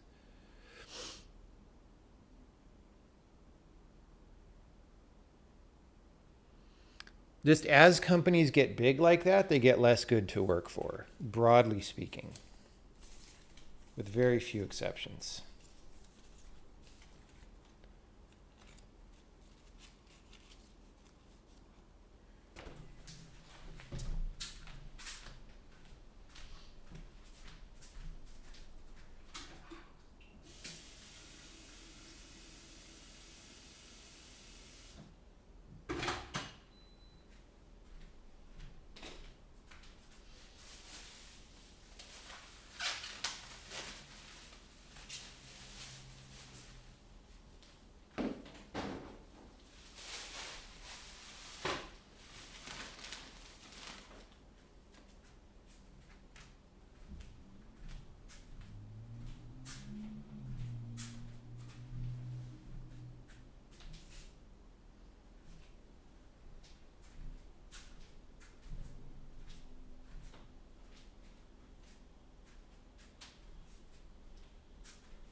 The water is warming up.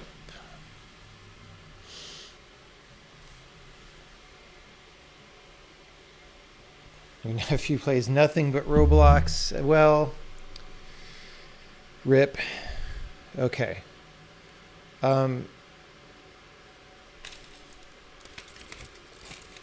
Chocolate for the brain.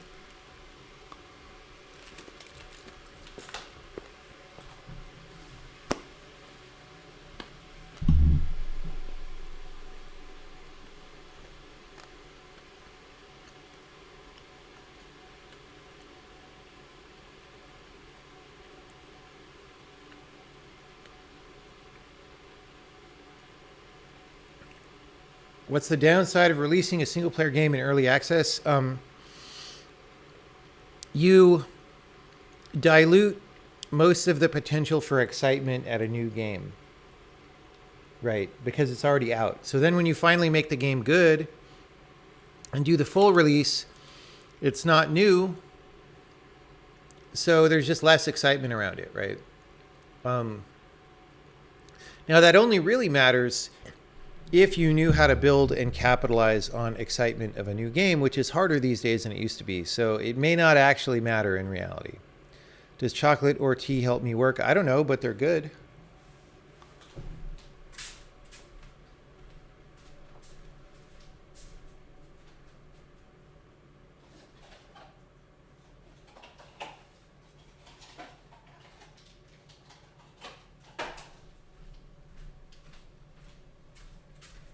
We're doing bag tea today. Check it out. Tea in a bag.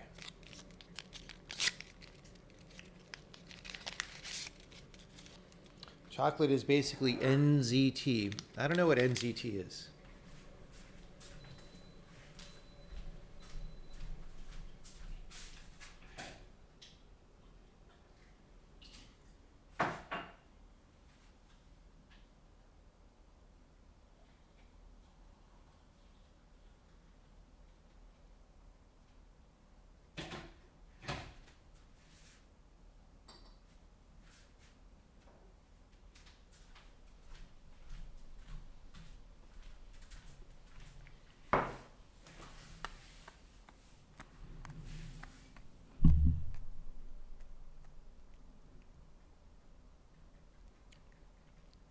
Is it herbal tea? No, this has caffeine.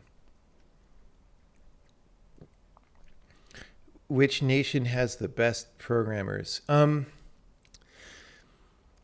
mean, it depends. Because if you're like best programmers at what, right? Best programmers at doing awesome graphics demos? Probably not the US, right? But best programmers at like building a big system that is as simple as it can be, but also powerful. I mean, not really anyone is good at that, but I would say certain people in the US are probably better at that than anywhere else that I know of, right? It's like different things.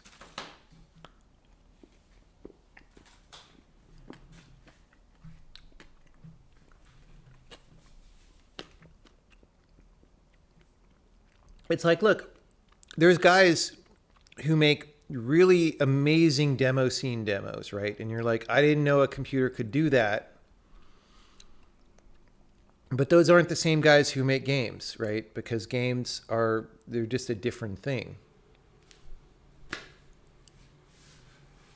So it's different skill sets, I would say.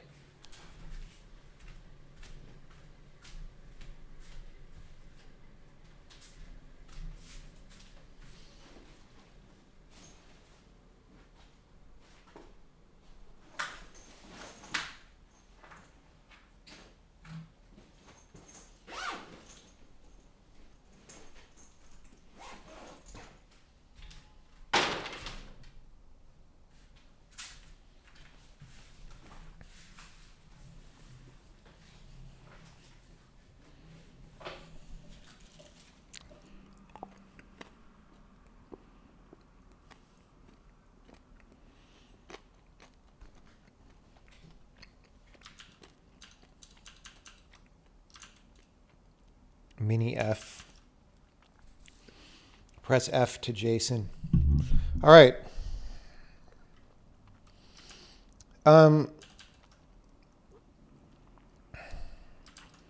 So I don't like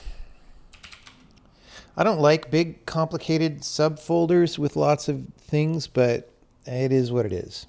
All right.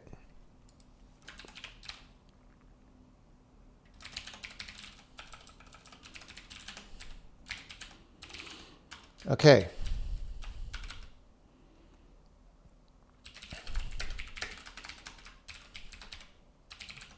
So I'm going to copy this from the Sokoban.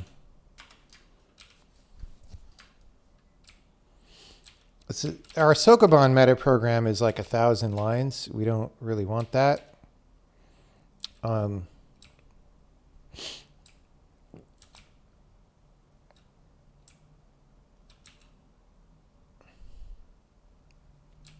Okay. We're going to say build while true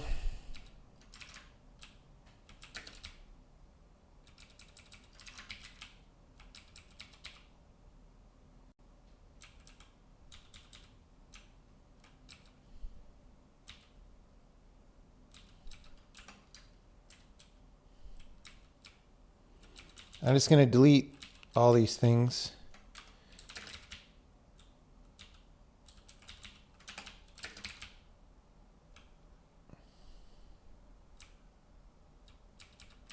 Resubmit test, all this stuff.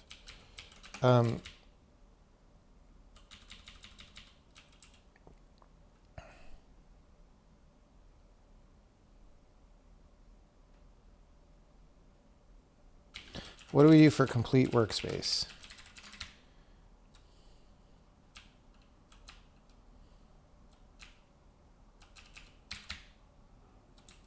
That's like setting the icon and stuff. Okay, we don't need to do that here.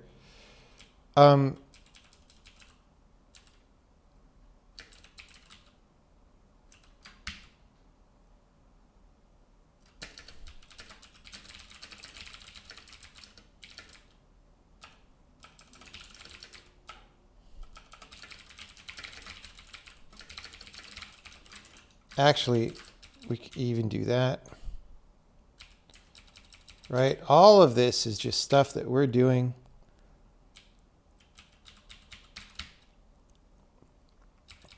All of this stuff. So,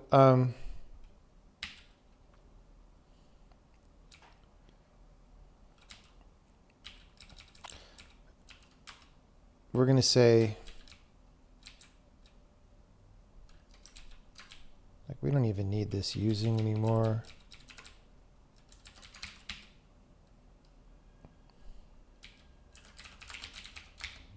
We're going to say add build file. No, you know what?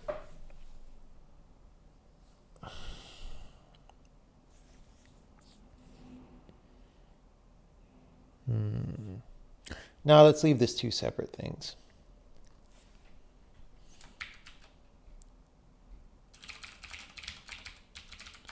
So we're going to have this. So we need create workspace. Did fail.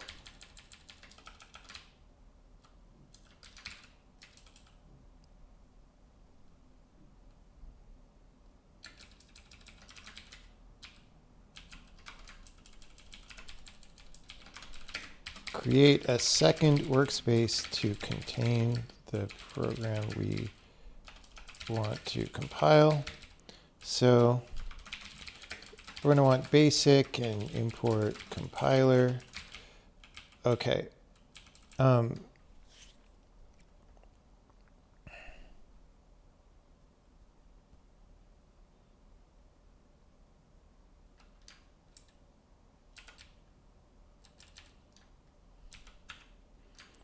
I mean,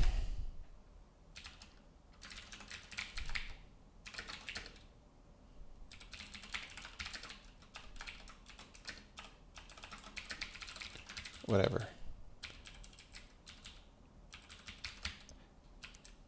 I don't know. Okay. So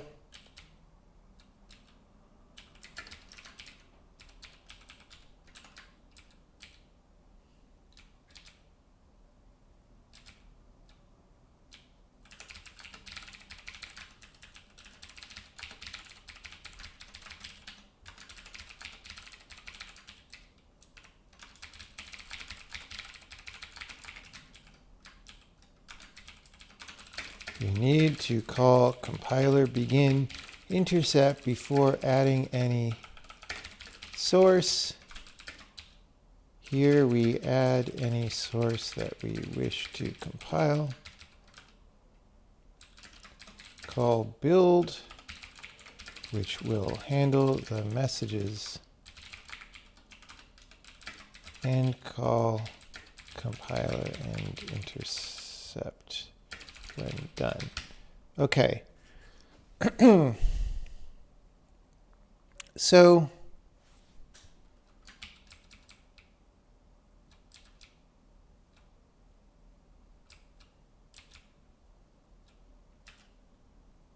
we need to say, yeah.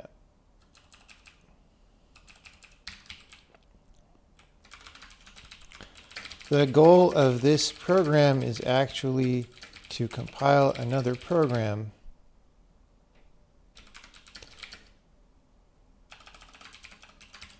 None of the code in this file is intended to end up in an executable of any kind. So first we tell the compiler not to make an executable. Okay, I'm going to do this.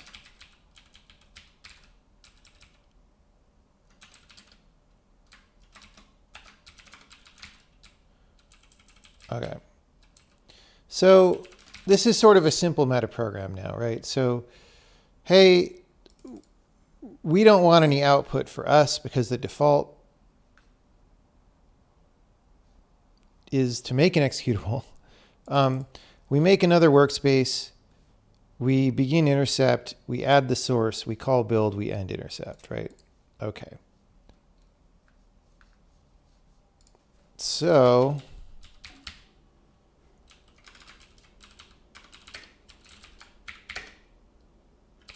runs the event loop that reads the messages. I should put this below, honestly.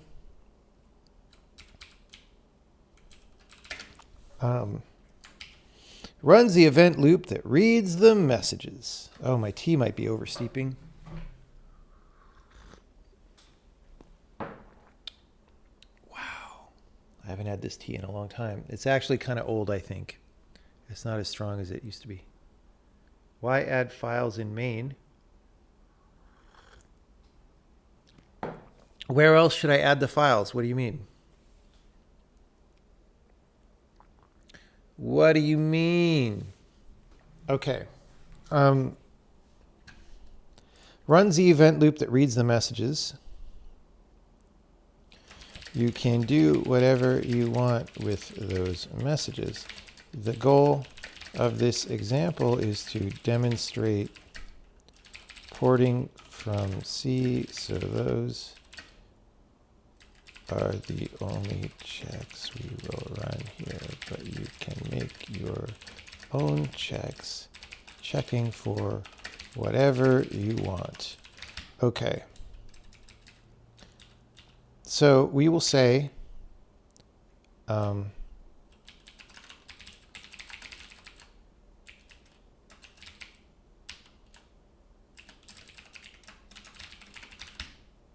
okay.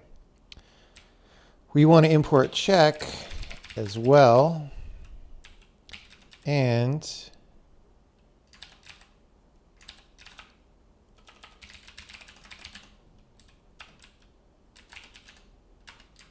we want to go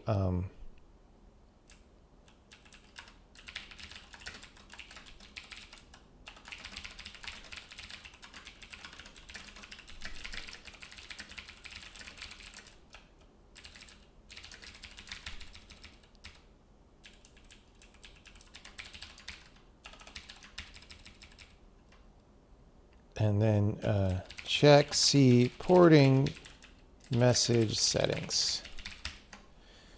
Okay, great. Pretty simple.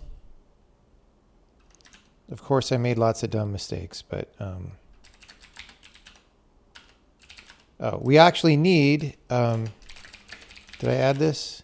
Yeah, we need a file that we load called ported from C.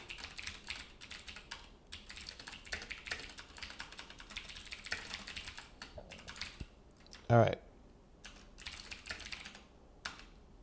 Okay, so here we go. Undeclared identifier name. Okay. Yep.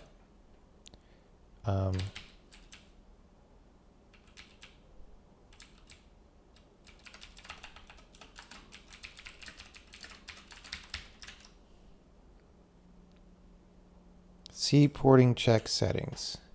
Really? Oh, did I not load? No, I loaded C porting. Oh, but that's, I don't think loads are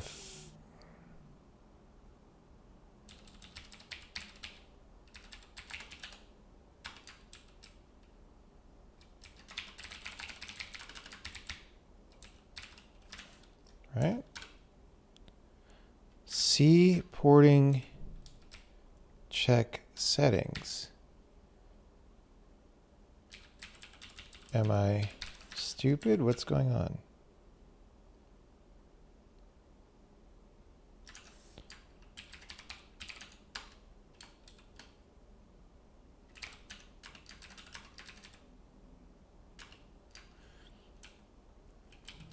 What if I just don't do this yet?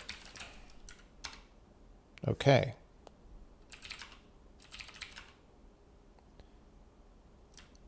Oh, right. Yeah, we don't want to do this from main. How about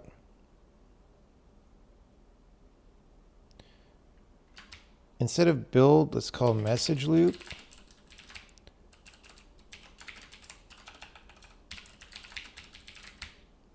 All right, message loop. And this will, let's just call this, because main you think of as being the entry point as an executable. That must be what the other commenter meant.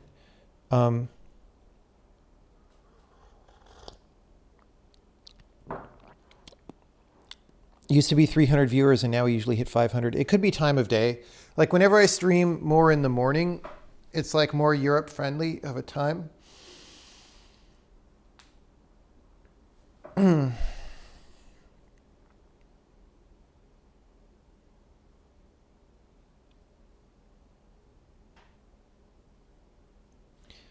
Build in the comment.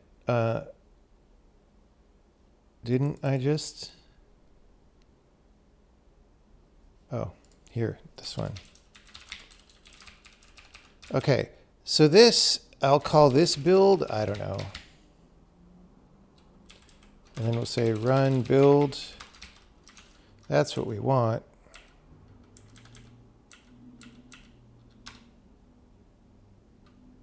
Okay.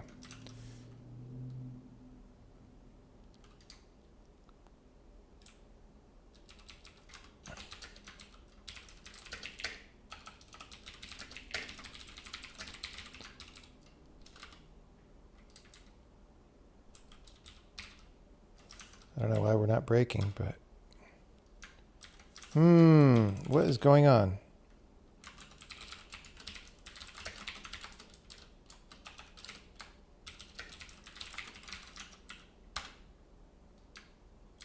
What is going on?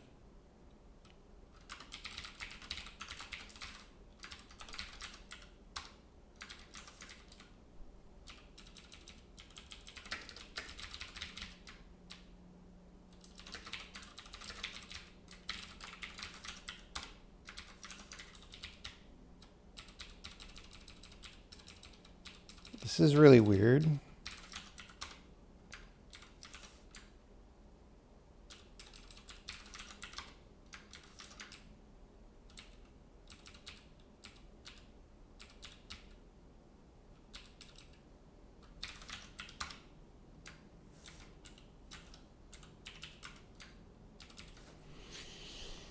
So we go to compiler, wait for message.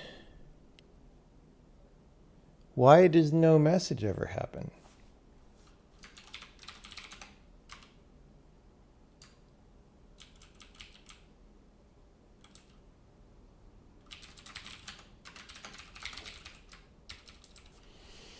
This seems, oh, because I added it to the wrong workspace, guys. Lol. All right.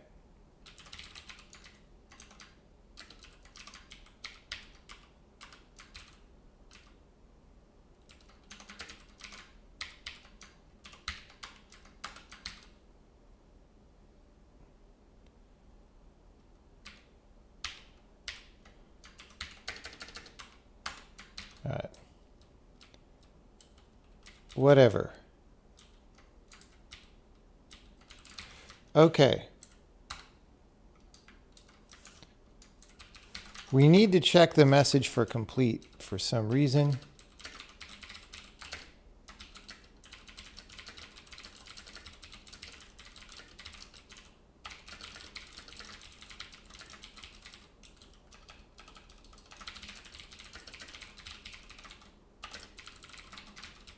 Okay.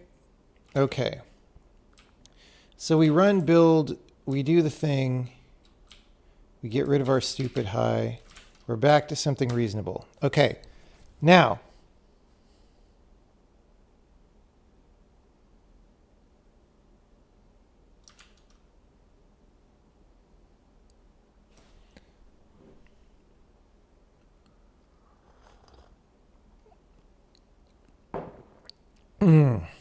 Now,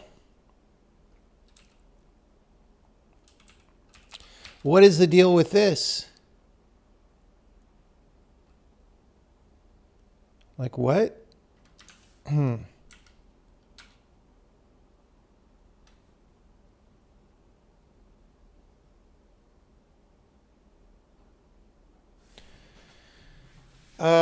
So why? Why do I not get that? I don't get it, everybody. I don't get it. I don't get why I don't get it. It don't make sense to me. We've got our little metaprogram. It's looping through the messages. That's all great. What we don't have is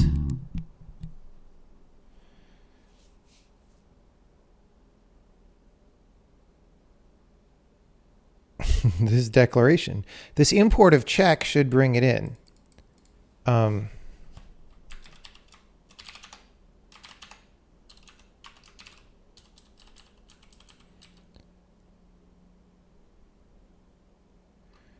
Like, is that just broken? Do I have a compiler bug? Like, what if I move this to here? Do I get it now? No.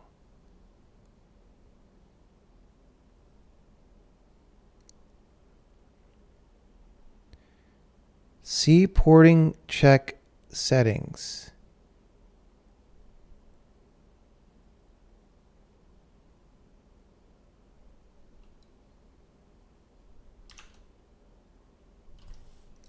Like what? Is it getting an old version of the module somehow? What? How would that happen?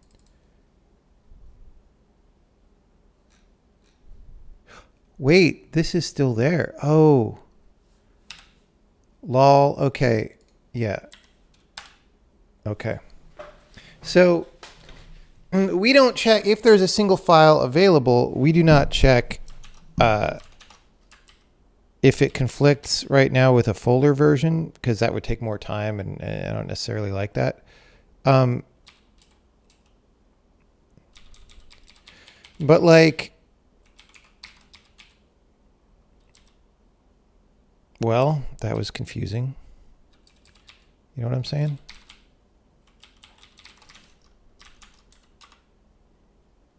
Okay, wait. Fatal error. What? Did I screw up fatal error? I guess I deleted that. Whoops. No, no, don't do that. Don't do any of these things. Stop. All right, so now we build with that, it's all good. Let's call this, whoops, check C porting.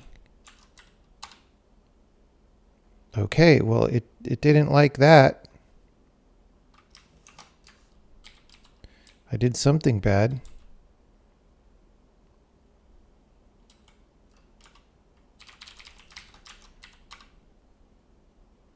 Yeah.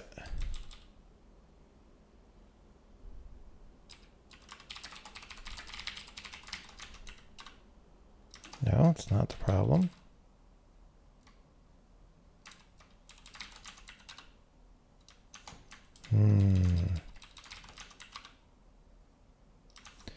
So it seems like, oh, yeah.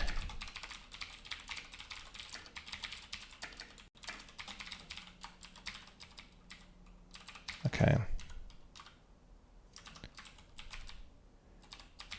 Currently, some declarations with null expressions get exported via messages.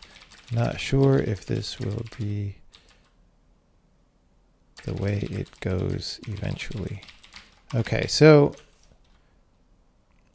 basically it's telling us where all the calls are now. Remember when I said I found a call here? Well, it's telling us all the calls in everything that this uses, which is a lot. So we can go to one of these, like basic array line 253. There's 2 calls, or the same one twice. This must be a polymorphed function, actually. Basic array.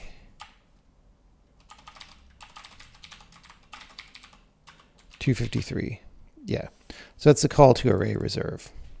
Anyway, so you can see that this is working. It's giving us a lot of calls because this C porting imports basic, right? Now that's going to be interesting if there are false positives in like basic or whatever. We're going to want to provide a way that ignores things if they're in modules, which is a thing that people wanted to know. And people wanted that actually in some discussion on the secret Discord channel.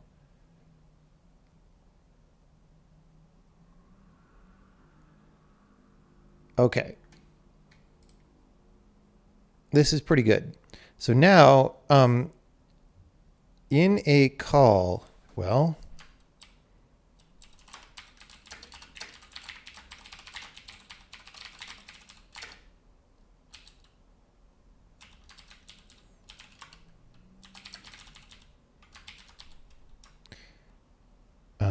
so we're going to have code procedure call. We're going to have arguments sorted.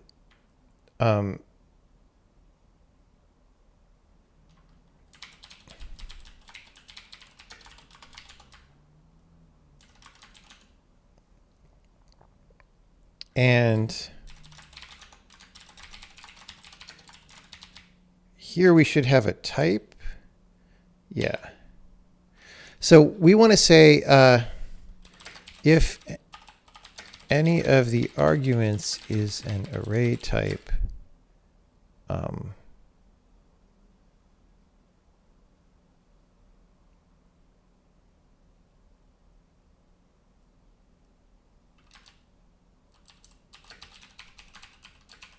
warn exclamation point. Okay, so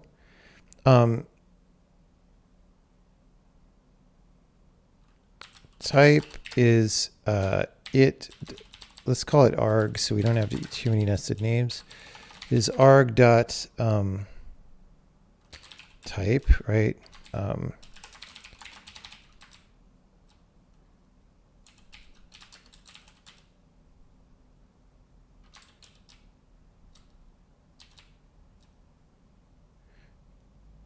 Type dot type is equal to dot array.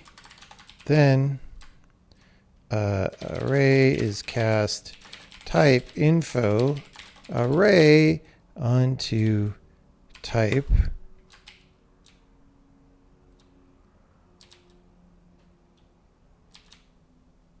Where's it? Type info array. There we go. Okay, so array count is greater than 0.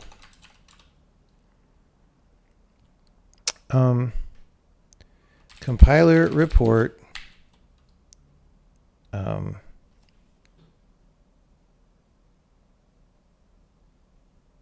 we could say make location.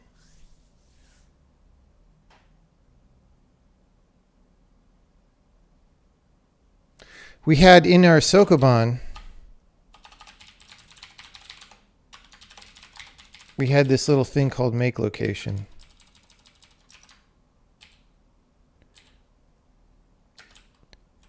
We could actually put this in compiler.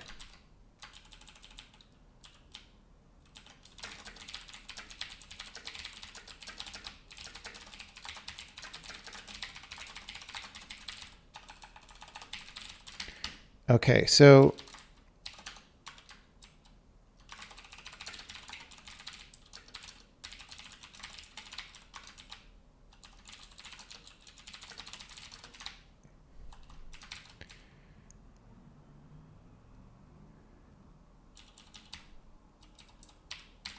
okay. So this is going to be compiler report.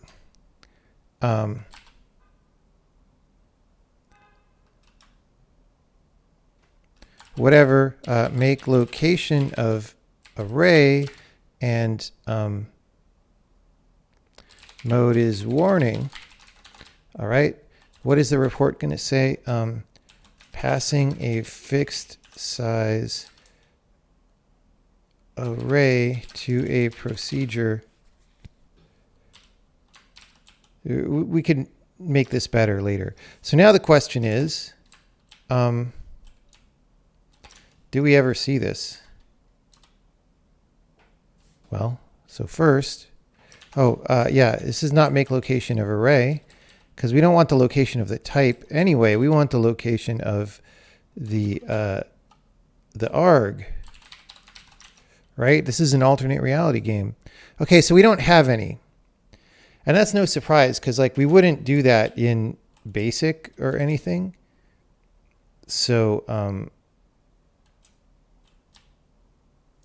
let's do this. Let's de-nest a little bit.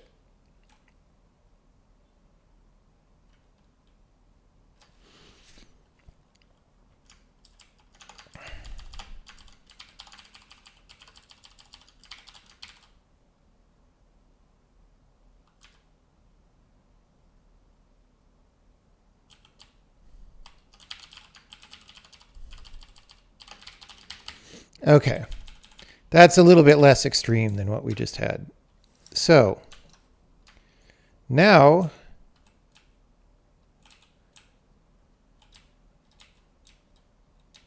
what? Did we talk about this in the changelog? Yeah, see porting for details. Yep. Okay.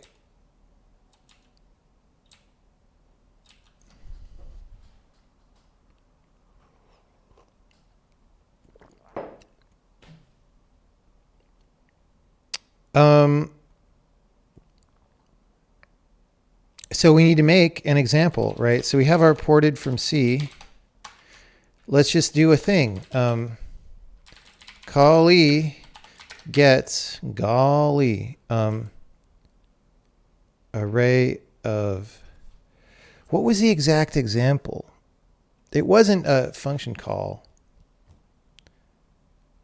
Yeah, anyway, X is a 10 float. All right.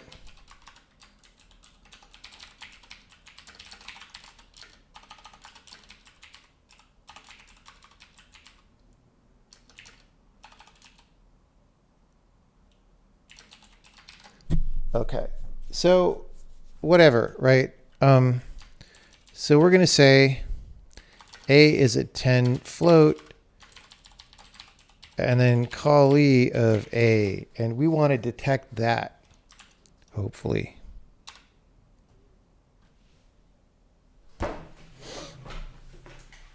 See how easy it is? See how easy it is?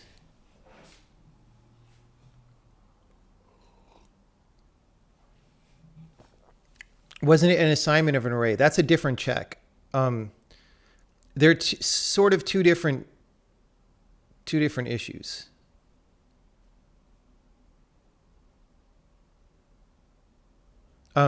This one is going to be very uncommon because I think in C people would normally have this anyway, and that would error. But I just wanted this one because this one was the easiest one to do, and we just had to get it all set up and stuff. So let me check this in, and then we can start doing the other one with the time remaining. I'm just going to run tests to make sure I didn't break anything. Whoops.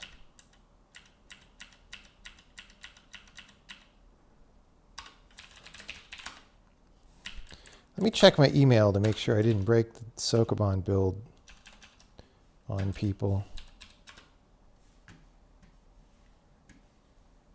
Well, I did very briefly, but that was expected.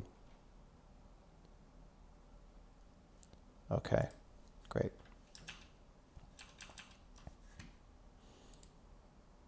How would this break is the parameter a copy to? I'm actually not sure. Now that I've written this, in C, I think if you write this in a parameter, x is actually just a pointer to float. I'm actually not sure. I'm actually not sure. But that doesn't really matter because this piece of, out of all that we've written, this piece of code is the only thing that's for that. So if that's not the right check, it is a pointer to float in C. Right. So the deal is, because this is a pointer to float, if I modify this value of the array and then return, I've modified the caller's value in C. In this programming language, I will not have modified the caller's value because it's a copy. So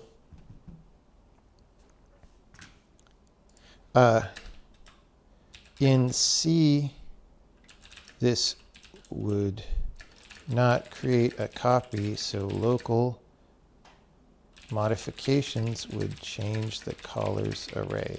In this language,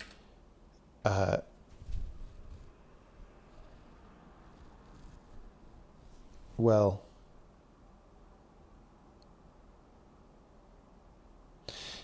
in this language, that's actually not legal, but if we allow it,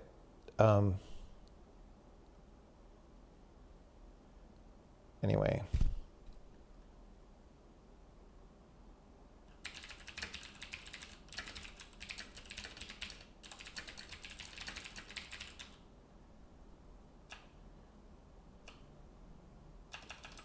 The array may be copied, so the modification would have no effect on the caller. Okay.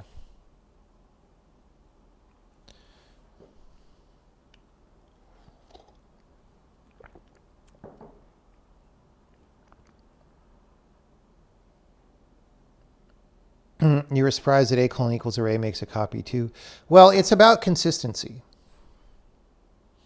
Like, why should your type inference magically do a weird thing for some things but not for other things, right?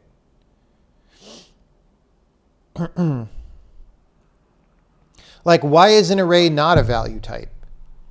It doesn't really make sense. It's just that you're used to it. So it seems to make sense, but it doesn't, I don't think.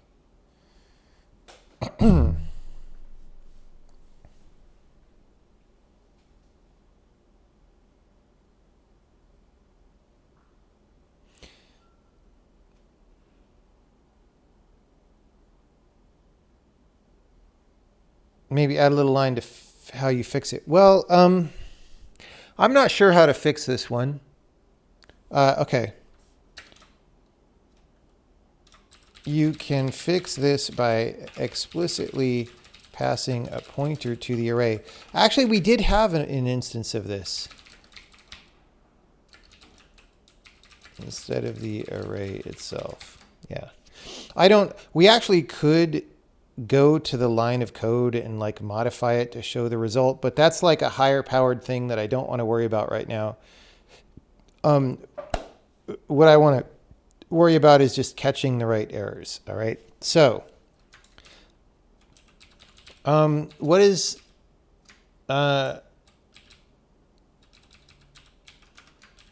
settings.check implicit cast from array to pointer in assignments. I'm actually not sure what's the best way to find this one. So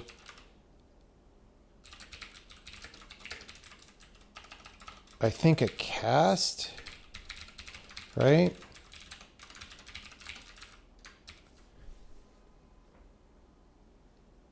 No, this would just be an assignment. So this would be a binary operator.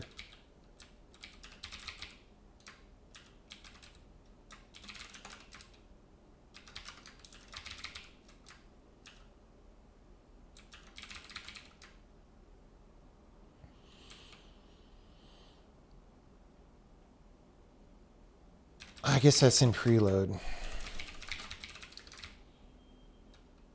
Binary operator.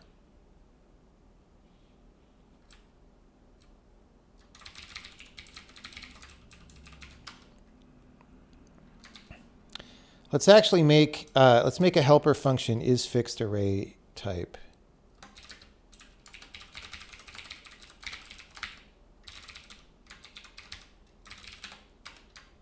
So binary dot left and is of fixed array type binary dot right. See, that's readable.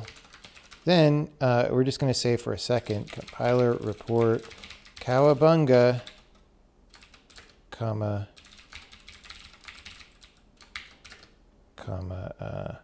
mode is dot warning. So I want to make this function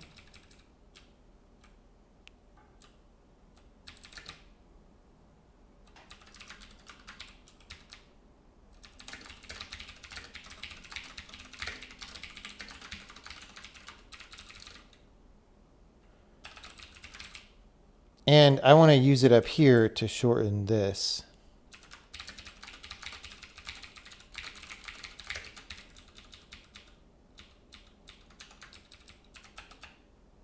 See? That's so nice. Okay. Is a fixed array type.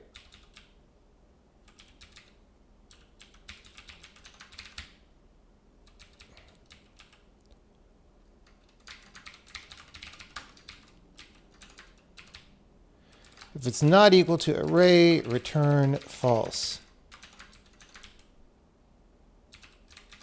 Return. Okay. Easy.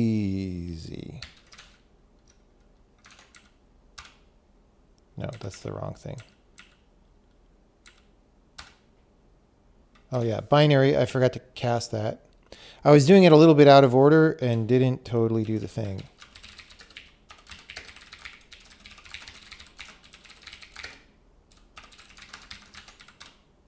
All right. So this is our long ass warning, but we don't have any new one. So let's make a new one.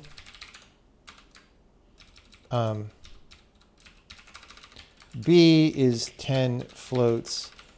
And we're going to say A equals B. Oh, we actually just checked for any binary. We didn't check the actual operator. And it didn't matter.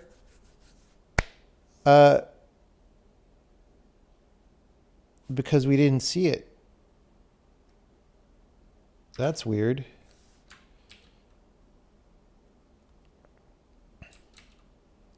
Oh, because this is, see, this is wrong. Remember when I denested this? That's preventing us from getting here. Because I'm a jerk. I am a stupid who does not know how to program at all. And Tim Apple will not only fire me, he will fire my wife and children who do not exist, thankfully. Well, Not thankfully, but thankfully so that Tim Apple doesn't fire them. Okay, that makes more sense. Hey, look, we got a cowabunga. Okay.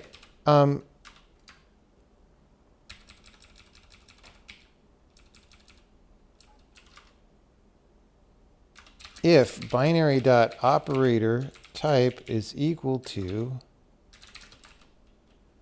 equals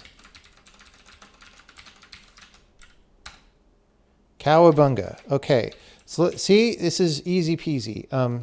Assignment of a fixed length array to another fixed length array in C. This would create a pointer alias between the two arrays, but in this language it is a copy. Very different behavior can be expected to ensue. Ensue, not ensure. Does the warning work for colon equals? Probably not. Probably not. Because that's a different thing.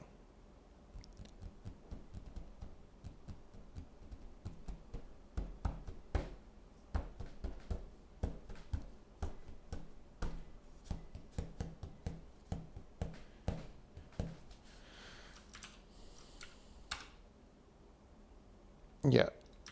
So let's do that. So let's verify that it doesn't work. Right. We're going to go C colon equals B. So we should get two of these, but we won't, right? Because it's a different thing. So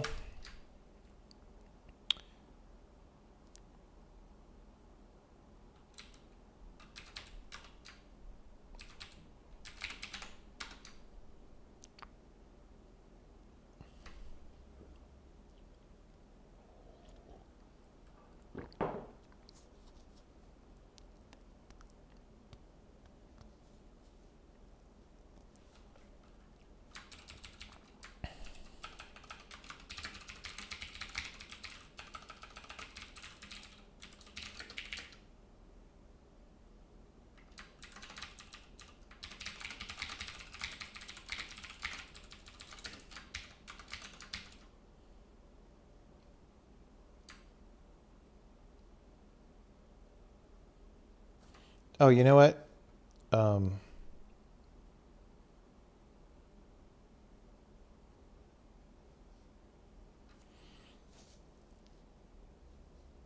This is the procedure body.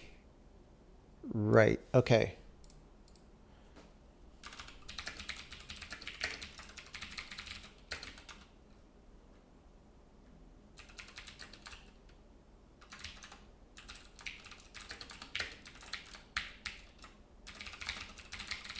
This is why we need to do this. So this is like if a statement or any expression somewhere is a binary operator, do this. If it's a declaration, do this, right?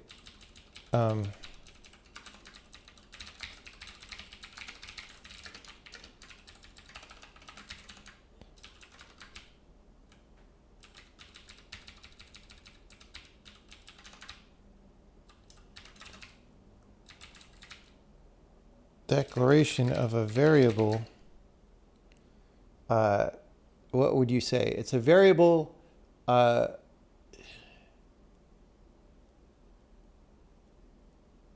a variable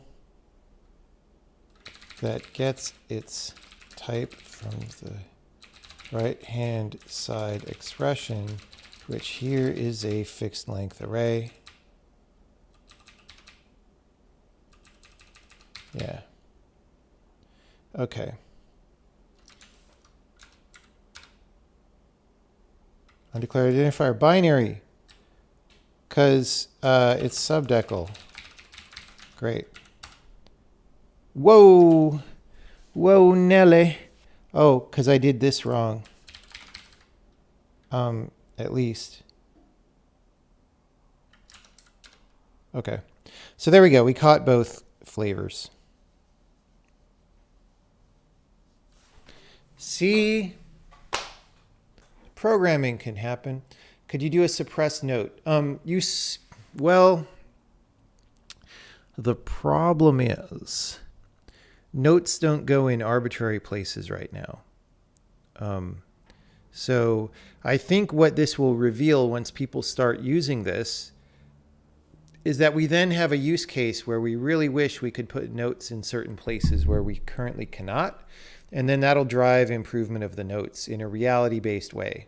Like I've always felt that notes need some expansions and improvements, but in the absence of very concrete use cases, it's very easy to make the wrong decisions or do this kind of programming language development where like you make things because you think they maybe should be that way.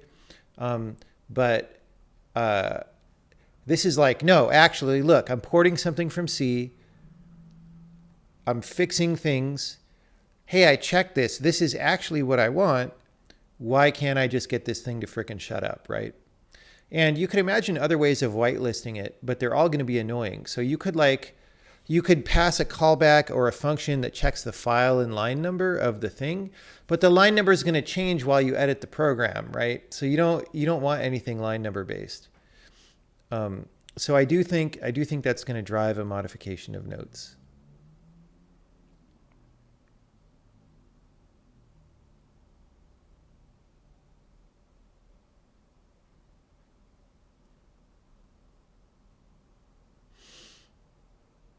Okay, this is very successful. I think people will like this in the next beta.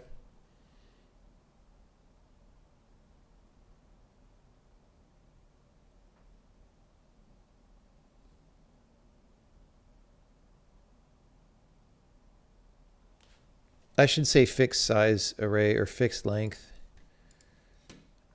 Fixed. We'll say fixed length for now. I should maybe say fixed count because count is the name of the actual variable on the array, but I don't want to go through a compiler-wide nomenclature change right now because I'm focused on something else. Okay, so that's actually two of the things off the to-do list, right?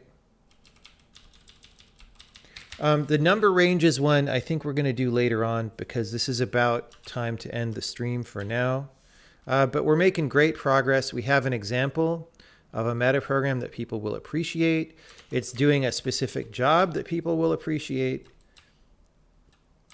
And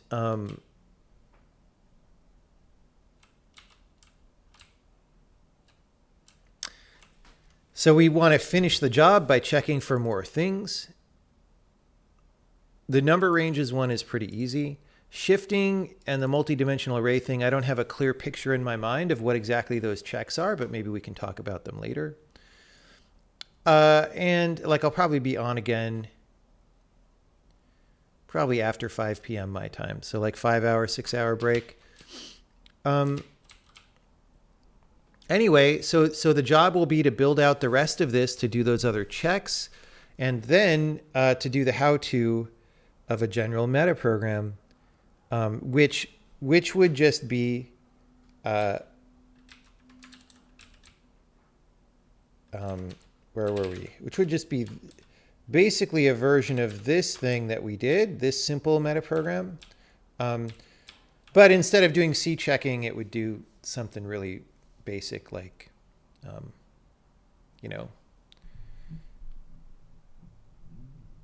like notice procedure calls again, or notice functions that are tagged in a certain way. Noticing functions that are tagged in a certain way would be good. Oh, but also we will want to, we'll want to check the content of a procedure body because that's something people will want to know how to do. Anyway, this is going great. I'm very happy with it. I'm gonna run tests real fast and then check this in. Is it desirable to visually separate the multi-line warnings? Maybe. Yeah, I'm not super worried about that level of detail right now, but I agree it looks very clumped up. The thing is we might add other output in some way. I don't know. That changes how that feels. Whoops. We'll do non-x64.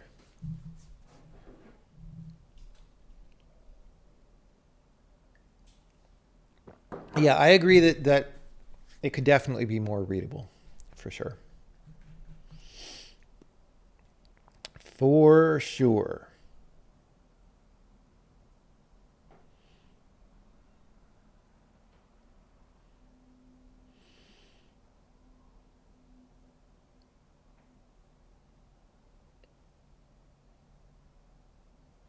Look at all those tests just blazing away. They're just blazing. All right, great.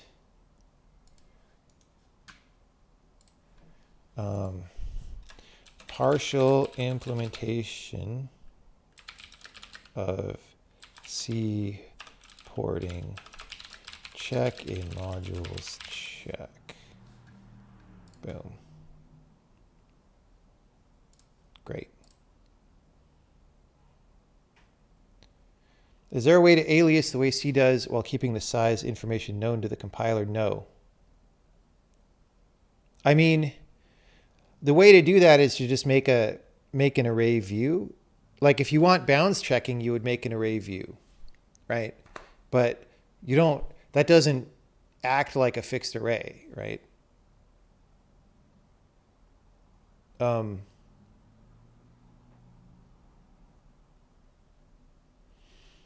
Yeah, you either want to pass a pointer to it if you want a pointer to it, or you could use an array view. Let's see. As far as I know, Insobot is not banned. Let's see who to raid.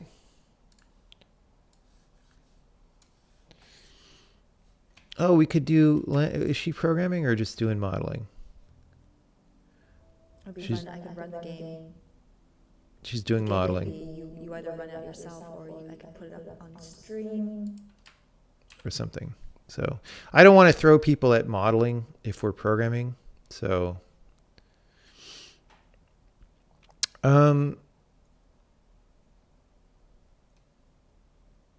there's just a lot of cat stream. I don't know how a cat stream is science and technology, but you know.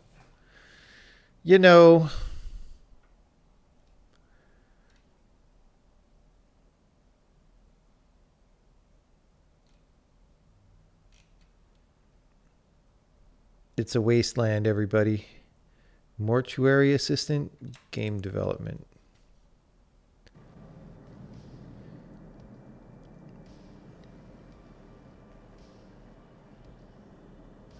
Is that? Tell you, there's a distress bar. All right. I have not talked. We'll do some mortuary assistant. Because if this is an educational stream, and if we can help you learn how to get a job at a mortuary, that is a useful thing that we like to do. So thank you everybody for coming by, and we'll probably be on tonight.